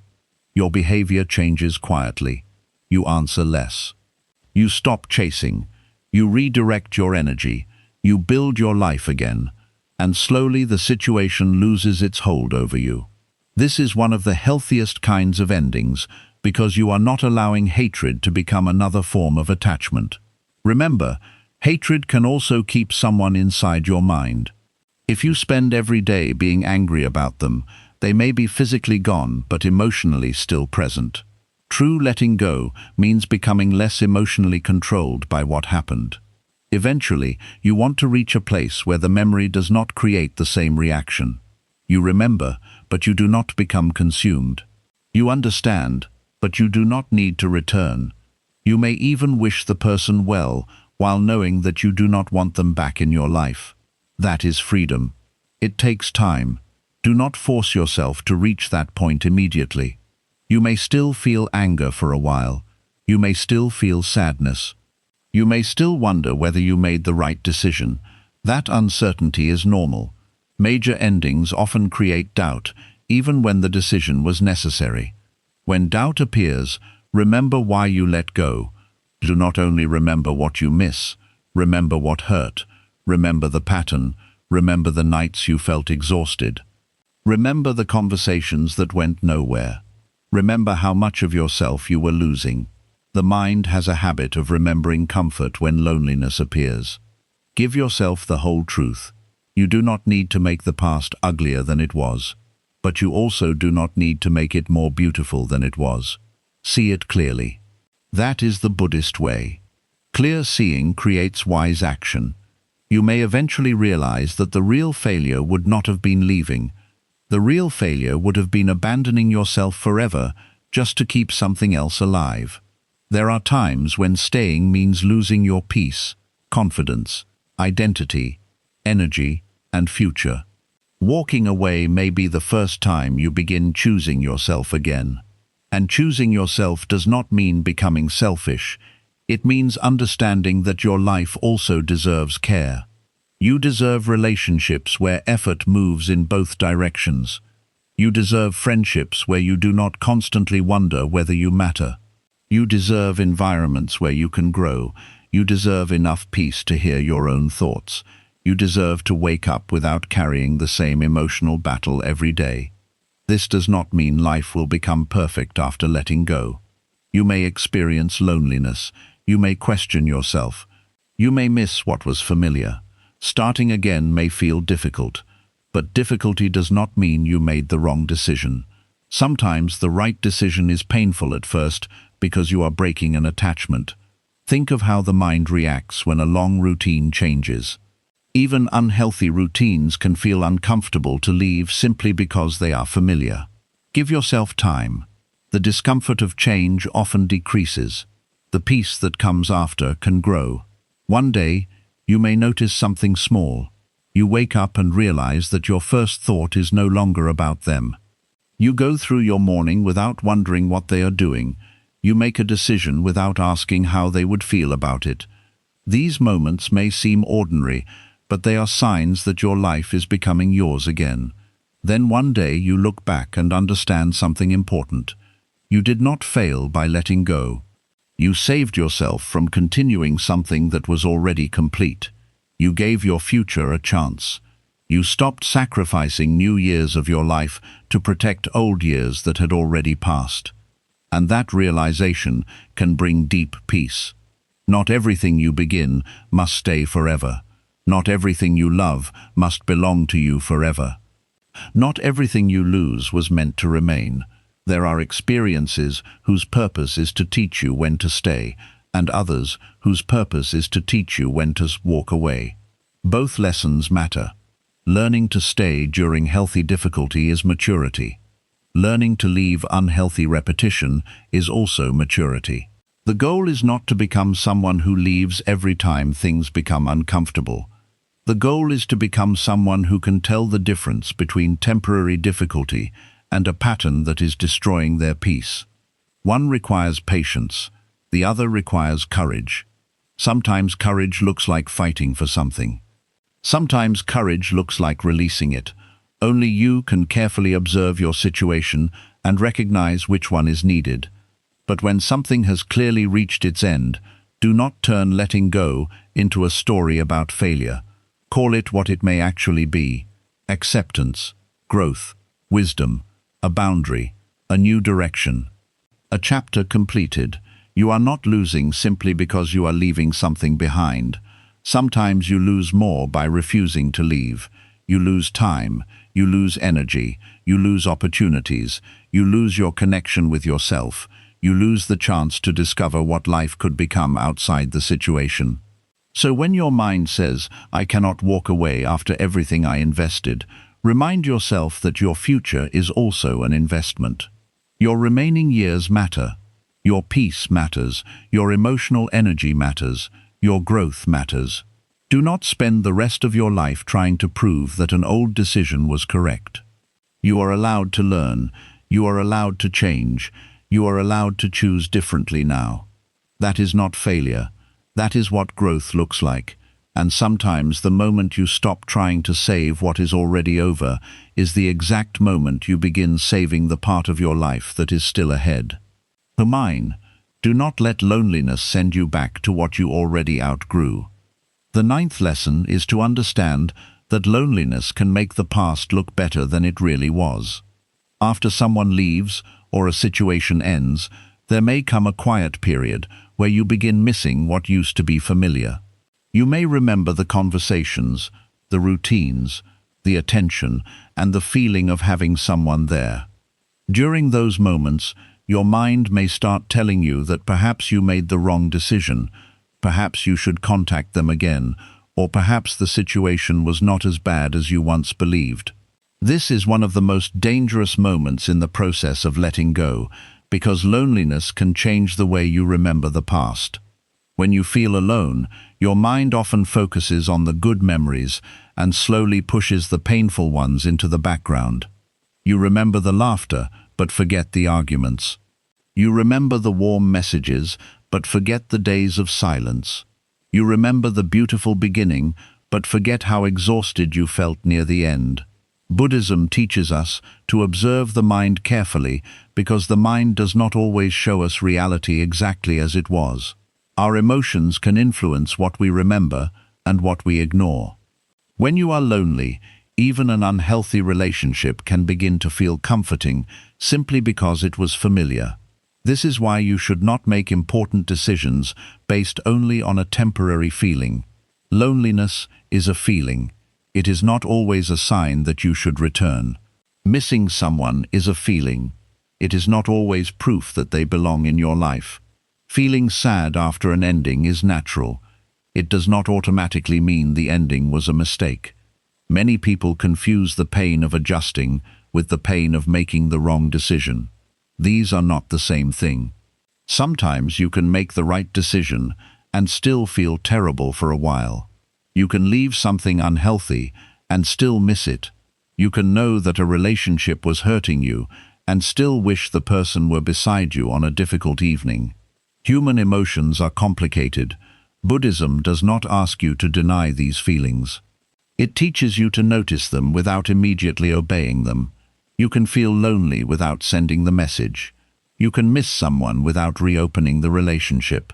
You can have a painful memory without allowing that memory to decide your next move. This is where awareness becomes powerful. Suppose you have spent several weeks rebuilding your peace after a difficult ending. Then one night, you feel especially alone. Your mind begins remembering the person. You start thinking about the good moments. You wonder what they are doing. Suddenly, sending one message seems harmless. You tell yourself, "I just want to see how they are."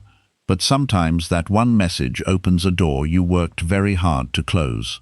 The old conversations begin again. The old emotions return. The old hope returns. Before long, you may find yourself standing in the exact emotional place you were trying to leave.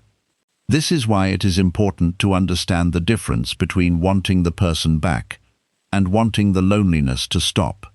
Ask yourself honestly, do I truly want this relationship again, or do I simply not want to feel alone tonight? That question can save you from many painful decisions. Sometimes you do not miss the person, you miss being wanted. Sometimes you do not miss the relationship, you miss having someone to talk to. Sometimes you do not miss the situation, you miss the routine. Sometimes you do not want the past back, you simply want the present to feel less empty. These are different things. If you understand what you are actually missing, you can respond in a healthier way. If you miss connection, spend time with someone who genuinely cares about you. If you miss conversation, call a trusted friend or family member. If you miss having plans, create something for yourself to look forward to. If you miss feeling valued, begin placing yourself around people who treat you with respect. You do not always need to return to the old person to meet the need that their absence has revealed. This is one of the most important parts of healing. You begin learning how to meet your emotional needs without running back to the same place that created your pain. Buddhism teaches that attachment often grows because we believe one particular person or situation is the only source of something we need. We think, only this person can make me feel understood. Only this relationship can make me feel loved. Only this situation can make me feel secure. Once you believe this, losing that person feels like losing everything. But life is much larger than one connection. Love can come from many places. Connection can take many forms. Peace can be built inside your own life. Meaning can exist outside one relationship. When you understand this, you stop treating one person's absence as the end of your emotional world. The truth is that loneliness can happen even when you are surrounded by people. You may have experienced this yourself. Perhaps you were in the relationship and still felt alone. Maybe the person was physically present but emotionally distant. Maybe you were constantly trying to be understood and still felt unseen. If this was true, then returning to them may not actually solve loneliness. It may only change the shape of it. There is a particular kind of loneliness that comes from being beside someone who makes you feel invisible. Sometimes that feels heavier than being physically alone, because you are constantly reminded that the connection you want is not really there. When you leave that kind of situation, the loneliness may become more obvious at first. But now, it is honest loneliness. It is space you can work with. You are no longer pretending that a connection exists when it does not. And honest emptiness can heal. False connection often cannot. This is why being alone for a season can sometimes be healthier than constantly trying to make a weak relationship feel strong. You need time to rebuild your ability to enjoy your own life. At first, this may feel uncomfortable because you were used to including someone else in everything. Maybe you sent them every thought that entered your mind. Maybe your evenings were built around talking with them. Maybe your weekends were planned around them. When that stops, it can feel as though part of your identity has disappeared. But this is also an opportunity. You can begin rediscovering what belongs to you. What music do you enjoy when nobody else is choosing it? What places do you want to visit? What kind of routine makes you feel peaceful? What goals did you stop thinking about because the relationship consumed so much of your attention? What did you enjoy before your life became centered around someone else? These questions help you rebuild a life that does not depend entirely on another person's presence. This does not mean you should become isolated or convince yourself that you need nobody. Buddhism is not about rejecting human connection. Healthy relationships are valuable. Friendship, family, kindness, and community can bring great meaning to life. The lesson is not to stop needing people completely. The lesson is to stop believing that you must keep the wrong people simply because you are afraid of being alone. That fear can cause you to accept almost anything. If loneliness terrifies you, you may stay around people who disrespect you because at least someone is there. You may tolerate one-sided friendships because you fear having fewer friends. You may repeatedly return to someone who hurts you because temporary attention feels better than silence. But every time you make this choice, you teach yourself that loneliness is more dangerous than disrespect. It is not. Loneliness can be uncomfortable, but it can also be temporary and useful. Constant disrespect slowly changes how you see yourself. If you repeatedly accept poor treatment just to keep someone close, you may begin believing that poor treatment is what you deserve. This is why learning to tolerate some loneliness can protect you. When you know you can survive being alone, you become much more careful about who receives access to your life. You stop saying yes simply because you want company. You stop chasing conversations that feel forced. You stop trying to convince people to value you. You become willing to wait for healthier connections. This creates a completely different kind of strength. The person who fears loneliness often says, "Please stay, even if this is hurting me."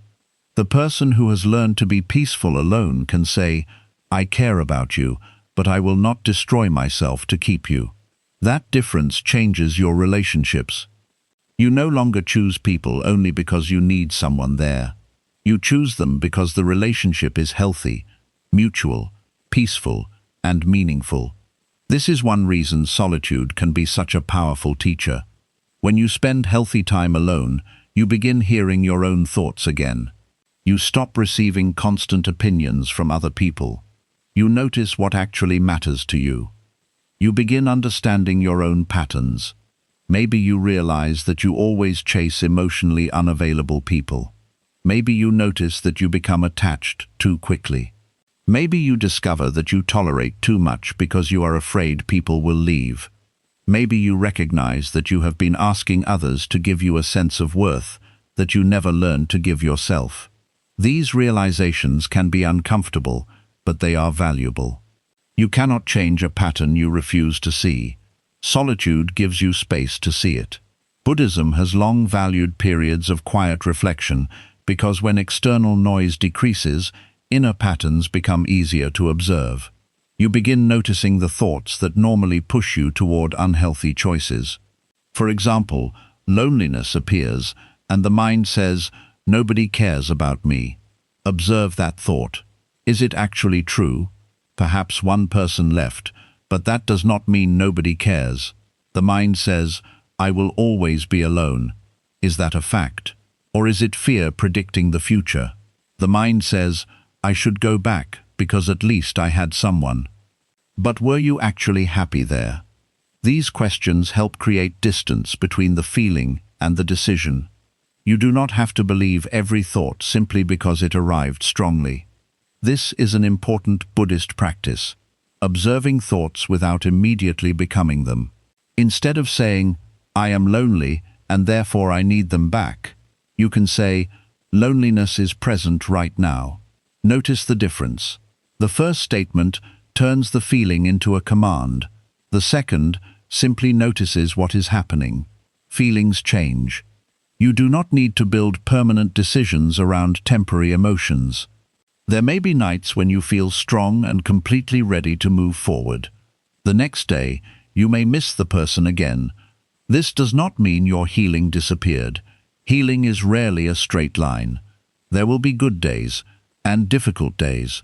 Some memories will return unexpectedly. A song may remind you of them.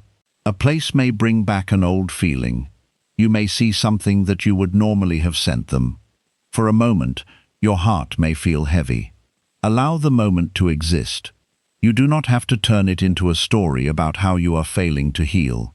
You are simply human. The goal is not to reach a place where you never remember. The goal is to reach a place where remembering no longer controls your behavior. That takes practice.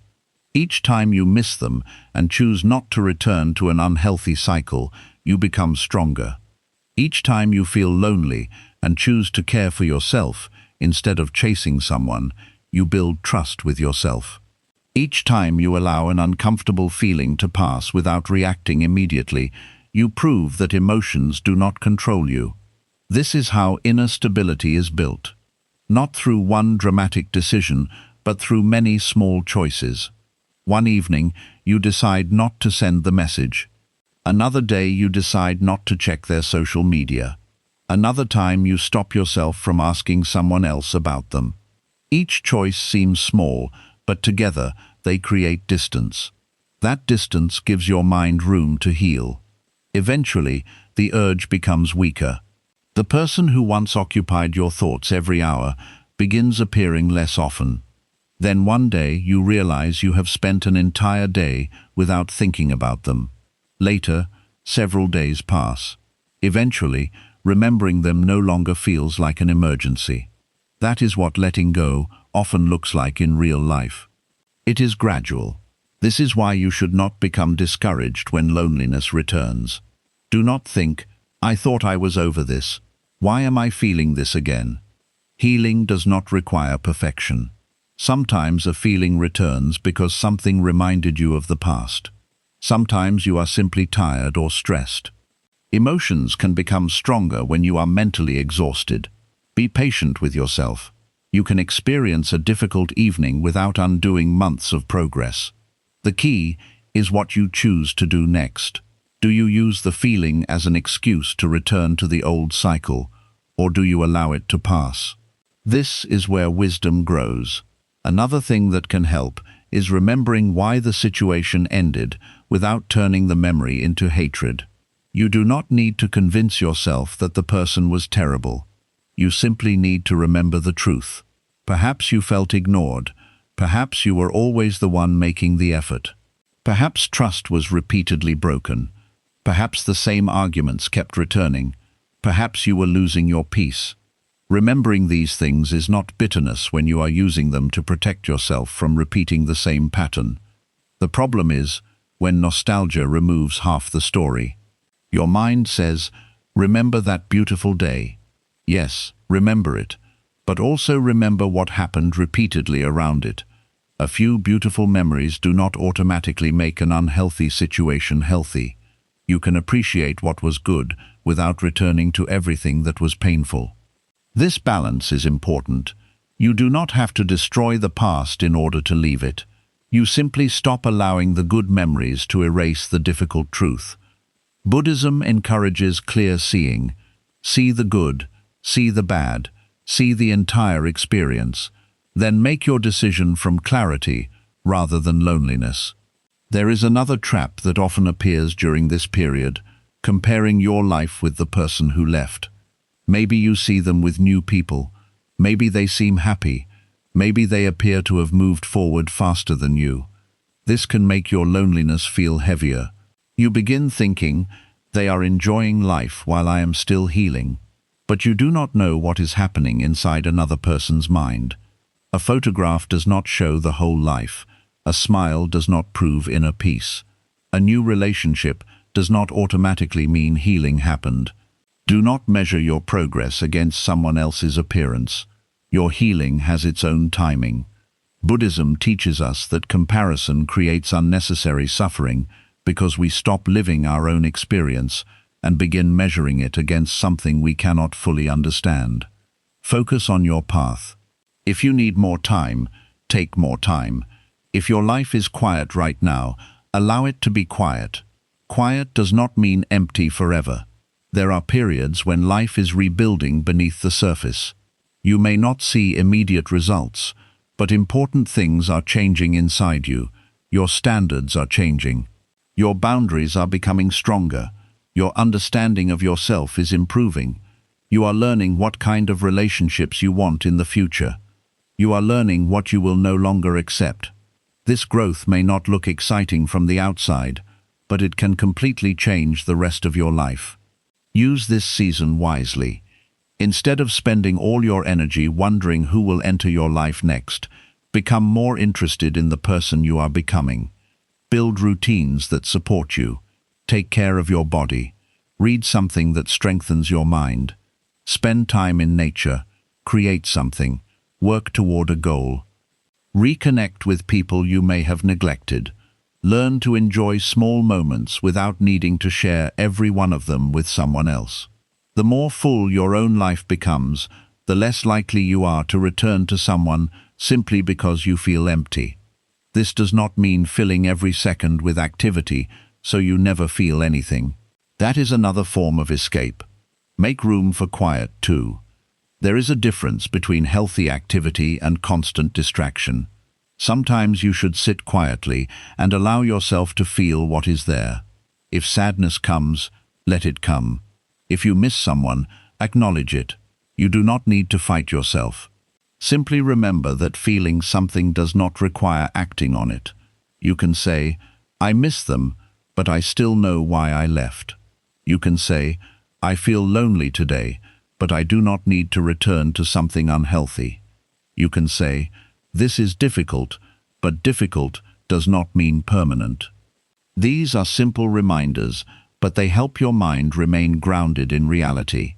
With time, you begin discovering something surprising. The solitude you once feared can become peaceful. You begin enjoying your own mornings. You stop checking your phone constantly. You can sit quietly without feeling like something is missing. You begin making decisions based on what you want, rather than worrying about another person's reaction. There is freedom in this. You realize how much of your life was previously shaped around keeping a particular relationship alive. Now your energy returns to you. You can use that energy differently. This is when solitude stops feeling like rejection and starts feeling like space. Space to think, space to recover, space to change, space to become clearer about what you want. Eventually, if someone new enters your life, you will meet them from a different place. You will not be looking for someone to rescue you from loneliness. You will be looking for someone who adds peace to the life you already know how to live. That creates healthier relationships. When you are desperate for someone to fill a gap, you can ignore warning signs because you do not want to lose their presence. When you know how to stand on your own, you can observe more clearly.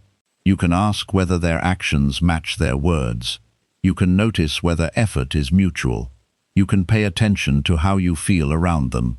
You are less likely to abandon yourself simply to keep them. This is why learning to be alone can actually improve the relationships you have later. You enter them by choice, not desperation. You stay because the connection is good, not because leaving feels impossible.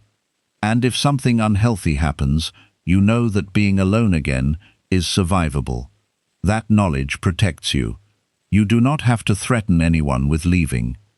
You simply know deep inside that your peace does not depend on keeping every person. This creates quiet confidence. It also changes the way you understand love. Love becomes something you share rather than something you beg to receive. You stop asking one person to carry the responsibility for your entire happiness. You still care deeply, but you keep a relationship with yourself too. This is a healthier form of attachment. Buddhism teaches that clinging creates suffering because we try to turn changing things into permanent sources of security. But people cannot promise that nothing will ever change. Relationships change, circumstances change, life changes. If your entire sense of safety depends on one person's presence, every change will feel terrifying. But if you learn to find some stability within yourself, you can love people without constantly fearing their departure. You appreciate them while they are here. You care for the relationship. But you also know that if life changes, you will continue. This does not make love weaker. It can actually make love freer. You no longer need to control someone to feel safe. You do not need constant reassurance. You do not need to hold them so tightly that both people become exhausted. You understand that another person's choice to stay should be freely given, not forced by your fear. And if they choose to leave, you will feel pain, but you will not lose your entire identity. That is what emotional freedom begins to look like. So the next time loneliness tells you to return to something you already outgrew, pause before you act. Give yourself one night. Give yourself one day. Let the strong emotion become quieter. Then ask yourself what you actually want. Do you want the person, or do you want comfort? Do you miss the relationship as it truly was, or the version you wish it had become? Has anything changed, or are you simply afraid of being alone? Would returning create lasting peace, or only temporary relief? These questions bring you back to clarity. Temporary relief can be expensive. One message may remove loneliness for an hour, but bring confusion back for months. One return may feel comforting for a week, but restart the same cycle you spent so long escaping. Think beyond the immediate feeling. Protect the future version of yourself. Remember how difficult it was to reach the peace you have now, even if that peace is still incomplete. Do not trade long-term healing for short-term comfort. There may be times when reconnection is healthy. People can genuinely grow. Circumstances can change. Relationships can sometimes be repaired. But if you ever consider returning, return because something meaningful has actually changed, not because one lonely evening made you forget why you left. Look for actions. Look for consistency. Look for responsibility. Look for real change over time. Do not build another chapter from the same promises that failed in the previous one. And if nothing has changed, you are allowed to continue forward. You do not owe the past another chance simply because you miss it. Sometimes missing something is simply part of saying goodbye. Let yourself miss it. Then keep walking. One day the loneliness will not feel as heavy. One day you will realize that you are no longer waiting for someone to fill the space. You will have built a life around peace instead of fear. You may still want love, friendship, and connection, but you will no longer accept anything simply to avoid being alone. That is one of the greatest gifts you can give yourself. When loneliness no longer controls you, people lose the power to keep you trapped through their absence. You stop begging, you stop chasing, you stop returning, simply because the room feels quiet. You learn that quiet can become peaceful. You learn that endings can become beginnings. You learn that being without someone is not the same as being without a life. Your life is still here. Your future is still here. Your ability to love, grow, connect, and begin again is still here. So do not allow one lonely season to convince you that you must return to something that your deeper wisdom already knows is finished. Let the loneliness pass. Let yourself grow through it. Let the empty days slowly become peaceful days. And when something new eventually enters your life, let it meet a version of you who no longer chooses people out of fear, but chooses them from clarity, self-respect, and peace. At the end of all these lessons, the message is simple. Not everything that enters your life is meant to stay forever. Some people are meant to walk with you for a long time, while others are only part of one chapter. Some situations help you grow for a while and then reach their natural end. The suffering begins when you keep trying to hold on to something that life is already asking you to release. Buddhism teaches us that everything changes. People change, feelings change, relationships change, and circumstances change. You cannot control every ending, but you can control how long you continue fighting against it. You can spend years wishing the past were different, or you can accept what happened, learn from it, and begin giving your attention back to the life that is still in front of you. Letting go does not mean that you never cared. It does not mean the memories were meaningless, or that the person was never important. It simply means you understand that something can be meaningful without being permanent. You can appreciate what someone brought into your life, while also accepting that their role in your journey may now be complete. You do not need to chase people who have chosen distance. You do not need to keep waiting for someone to become the person you hoped they would be. You do not need an apology before you begin healing, and you do not need to keep reopening old memories just because part of you still misses them. Your peace becomes stronger when you stop asking the past to give you something it can no longer provide. There will be moments when letting go feels lonely. There may be days when you question your decision and remember only the beautiful parts. During those moments, remember the whole story. Remember what the situation taught you. Remember why you needed to move forward. Missing someone does not always mean you should return, and feeling lonely does not mean you made the wrong choice. Allow the empty space to remain empty for a while. You do not have to immediately replace every person who leaves. Use that space to understand yourself again. Build new routines, strengthen your mind, take care of your peace, and discover what kind of life you want to create next. Sometimes the space left behind by an ending becomes the exact place where a better version of your life begins. Most importantly, do not mistake letting go for failure. Sometimes walking away is not losing. Sometimes it is finally accepting the truth. Sometimes it is choosing your future instead of spending more years trying to repair something that has already finished. There is strength in knowing when to fight for something, but there is also strength in knowing when to release it. So let people leave when they choose another direction. Let situations end when their time is complete. Let old dreams change when they no longer fit who you are becoming. Let yourself grow beyond versions of life that once felt permanent. You do not have to hate anything in order to leave it behind. Take the memories that still make you smile. Take the lessons that made you wiser. Take the strength you discovered during the difficult days. But leave behind the endless waiting, the chasing, the overthinking, and the belief that your happiness depends on bringing something old back. Your past has already happened. Your future is still open. Life is moving forward every single day, and you are allowed to move with it. You are allowed to start again without having every answer. You are allowed to feel peaceful without the people you once thought you needed. You are allowed to become someone new without asking your old life for permission. Let what is finished be finished. Let what has left remain gone when returning would only repeat the same pain. Make peace with what you cannot change. Protect the lessons you have learned, and keep your heart open to what life may still bring. Sometimes the greatest peace does not come from getting back what you lost. It comes from finally realizing that you no longer need it in order to keep living, growing, and becoming happy again. Let people leave. Let situations end.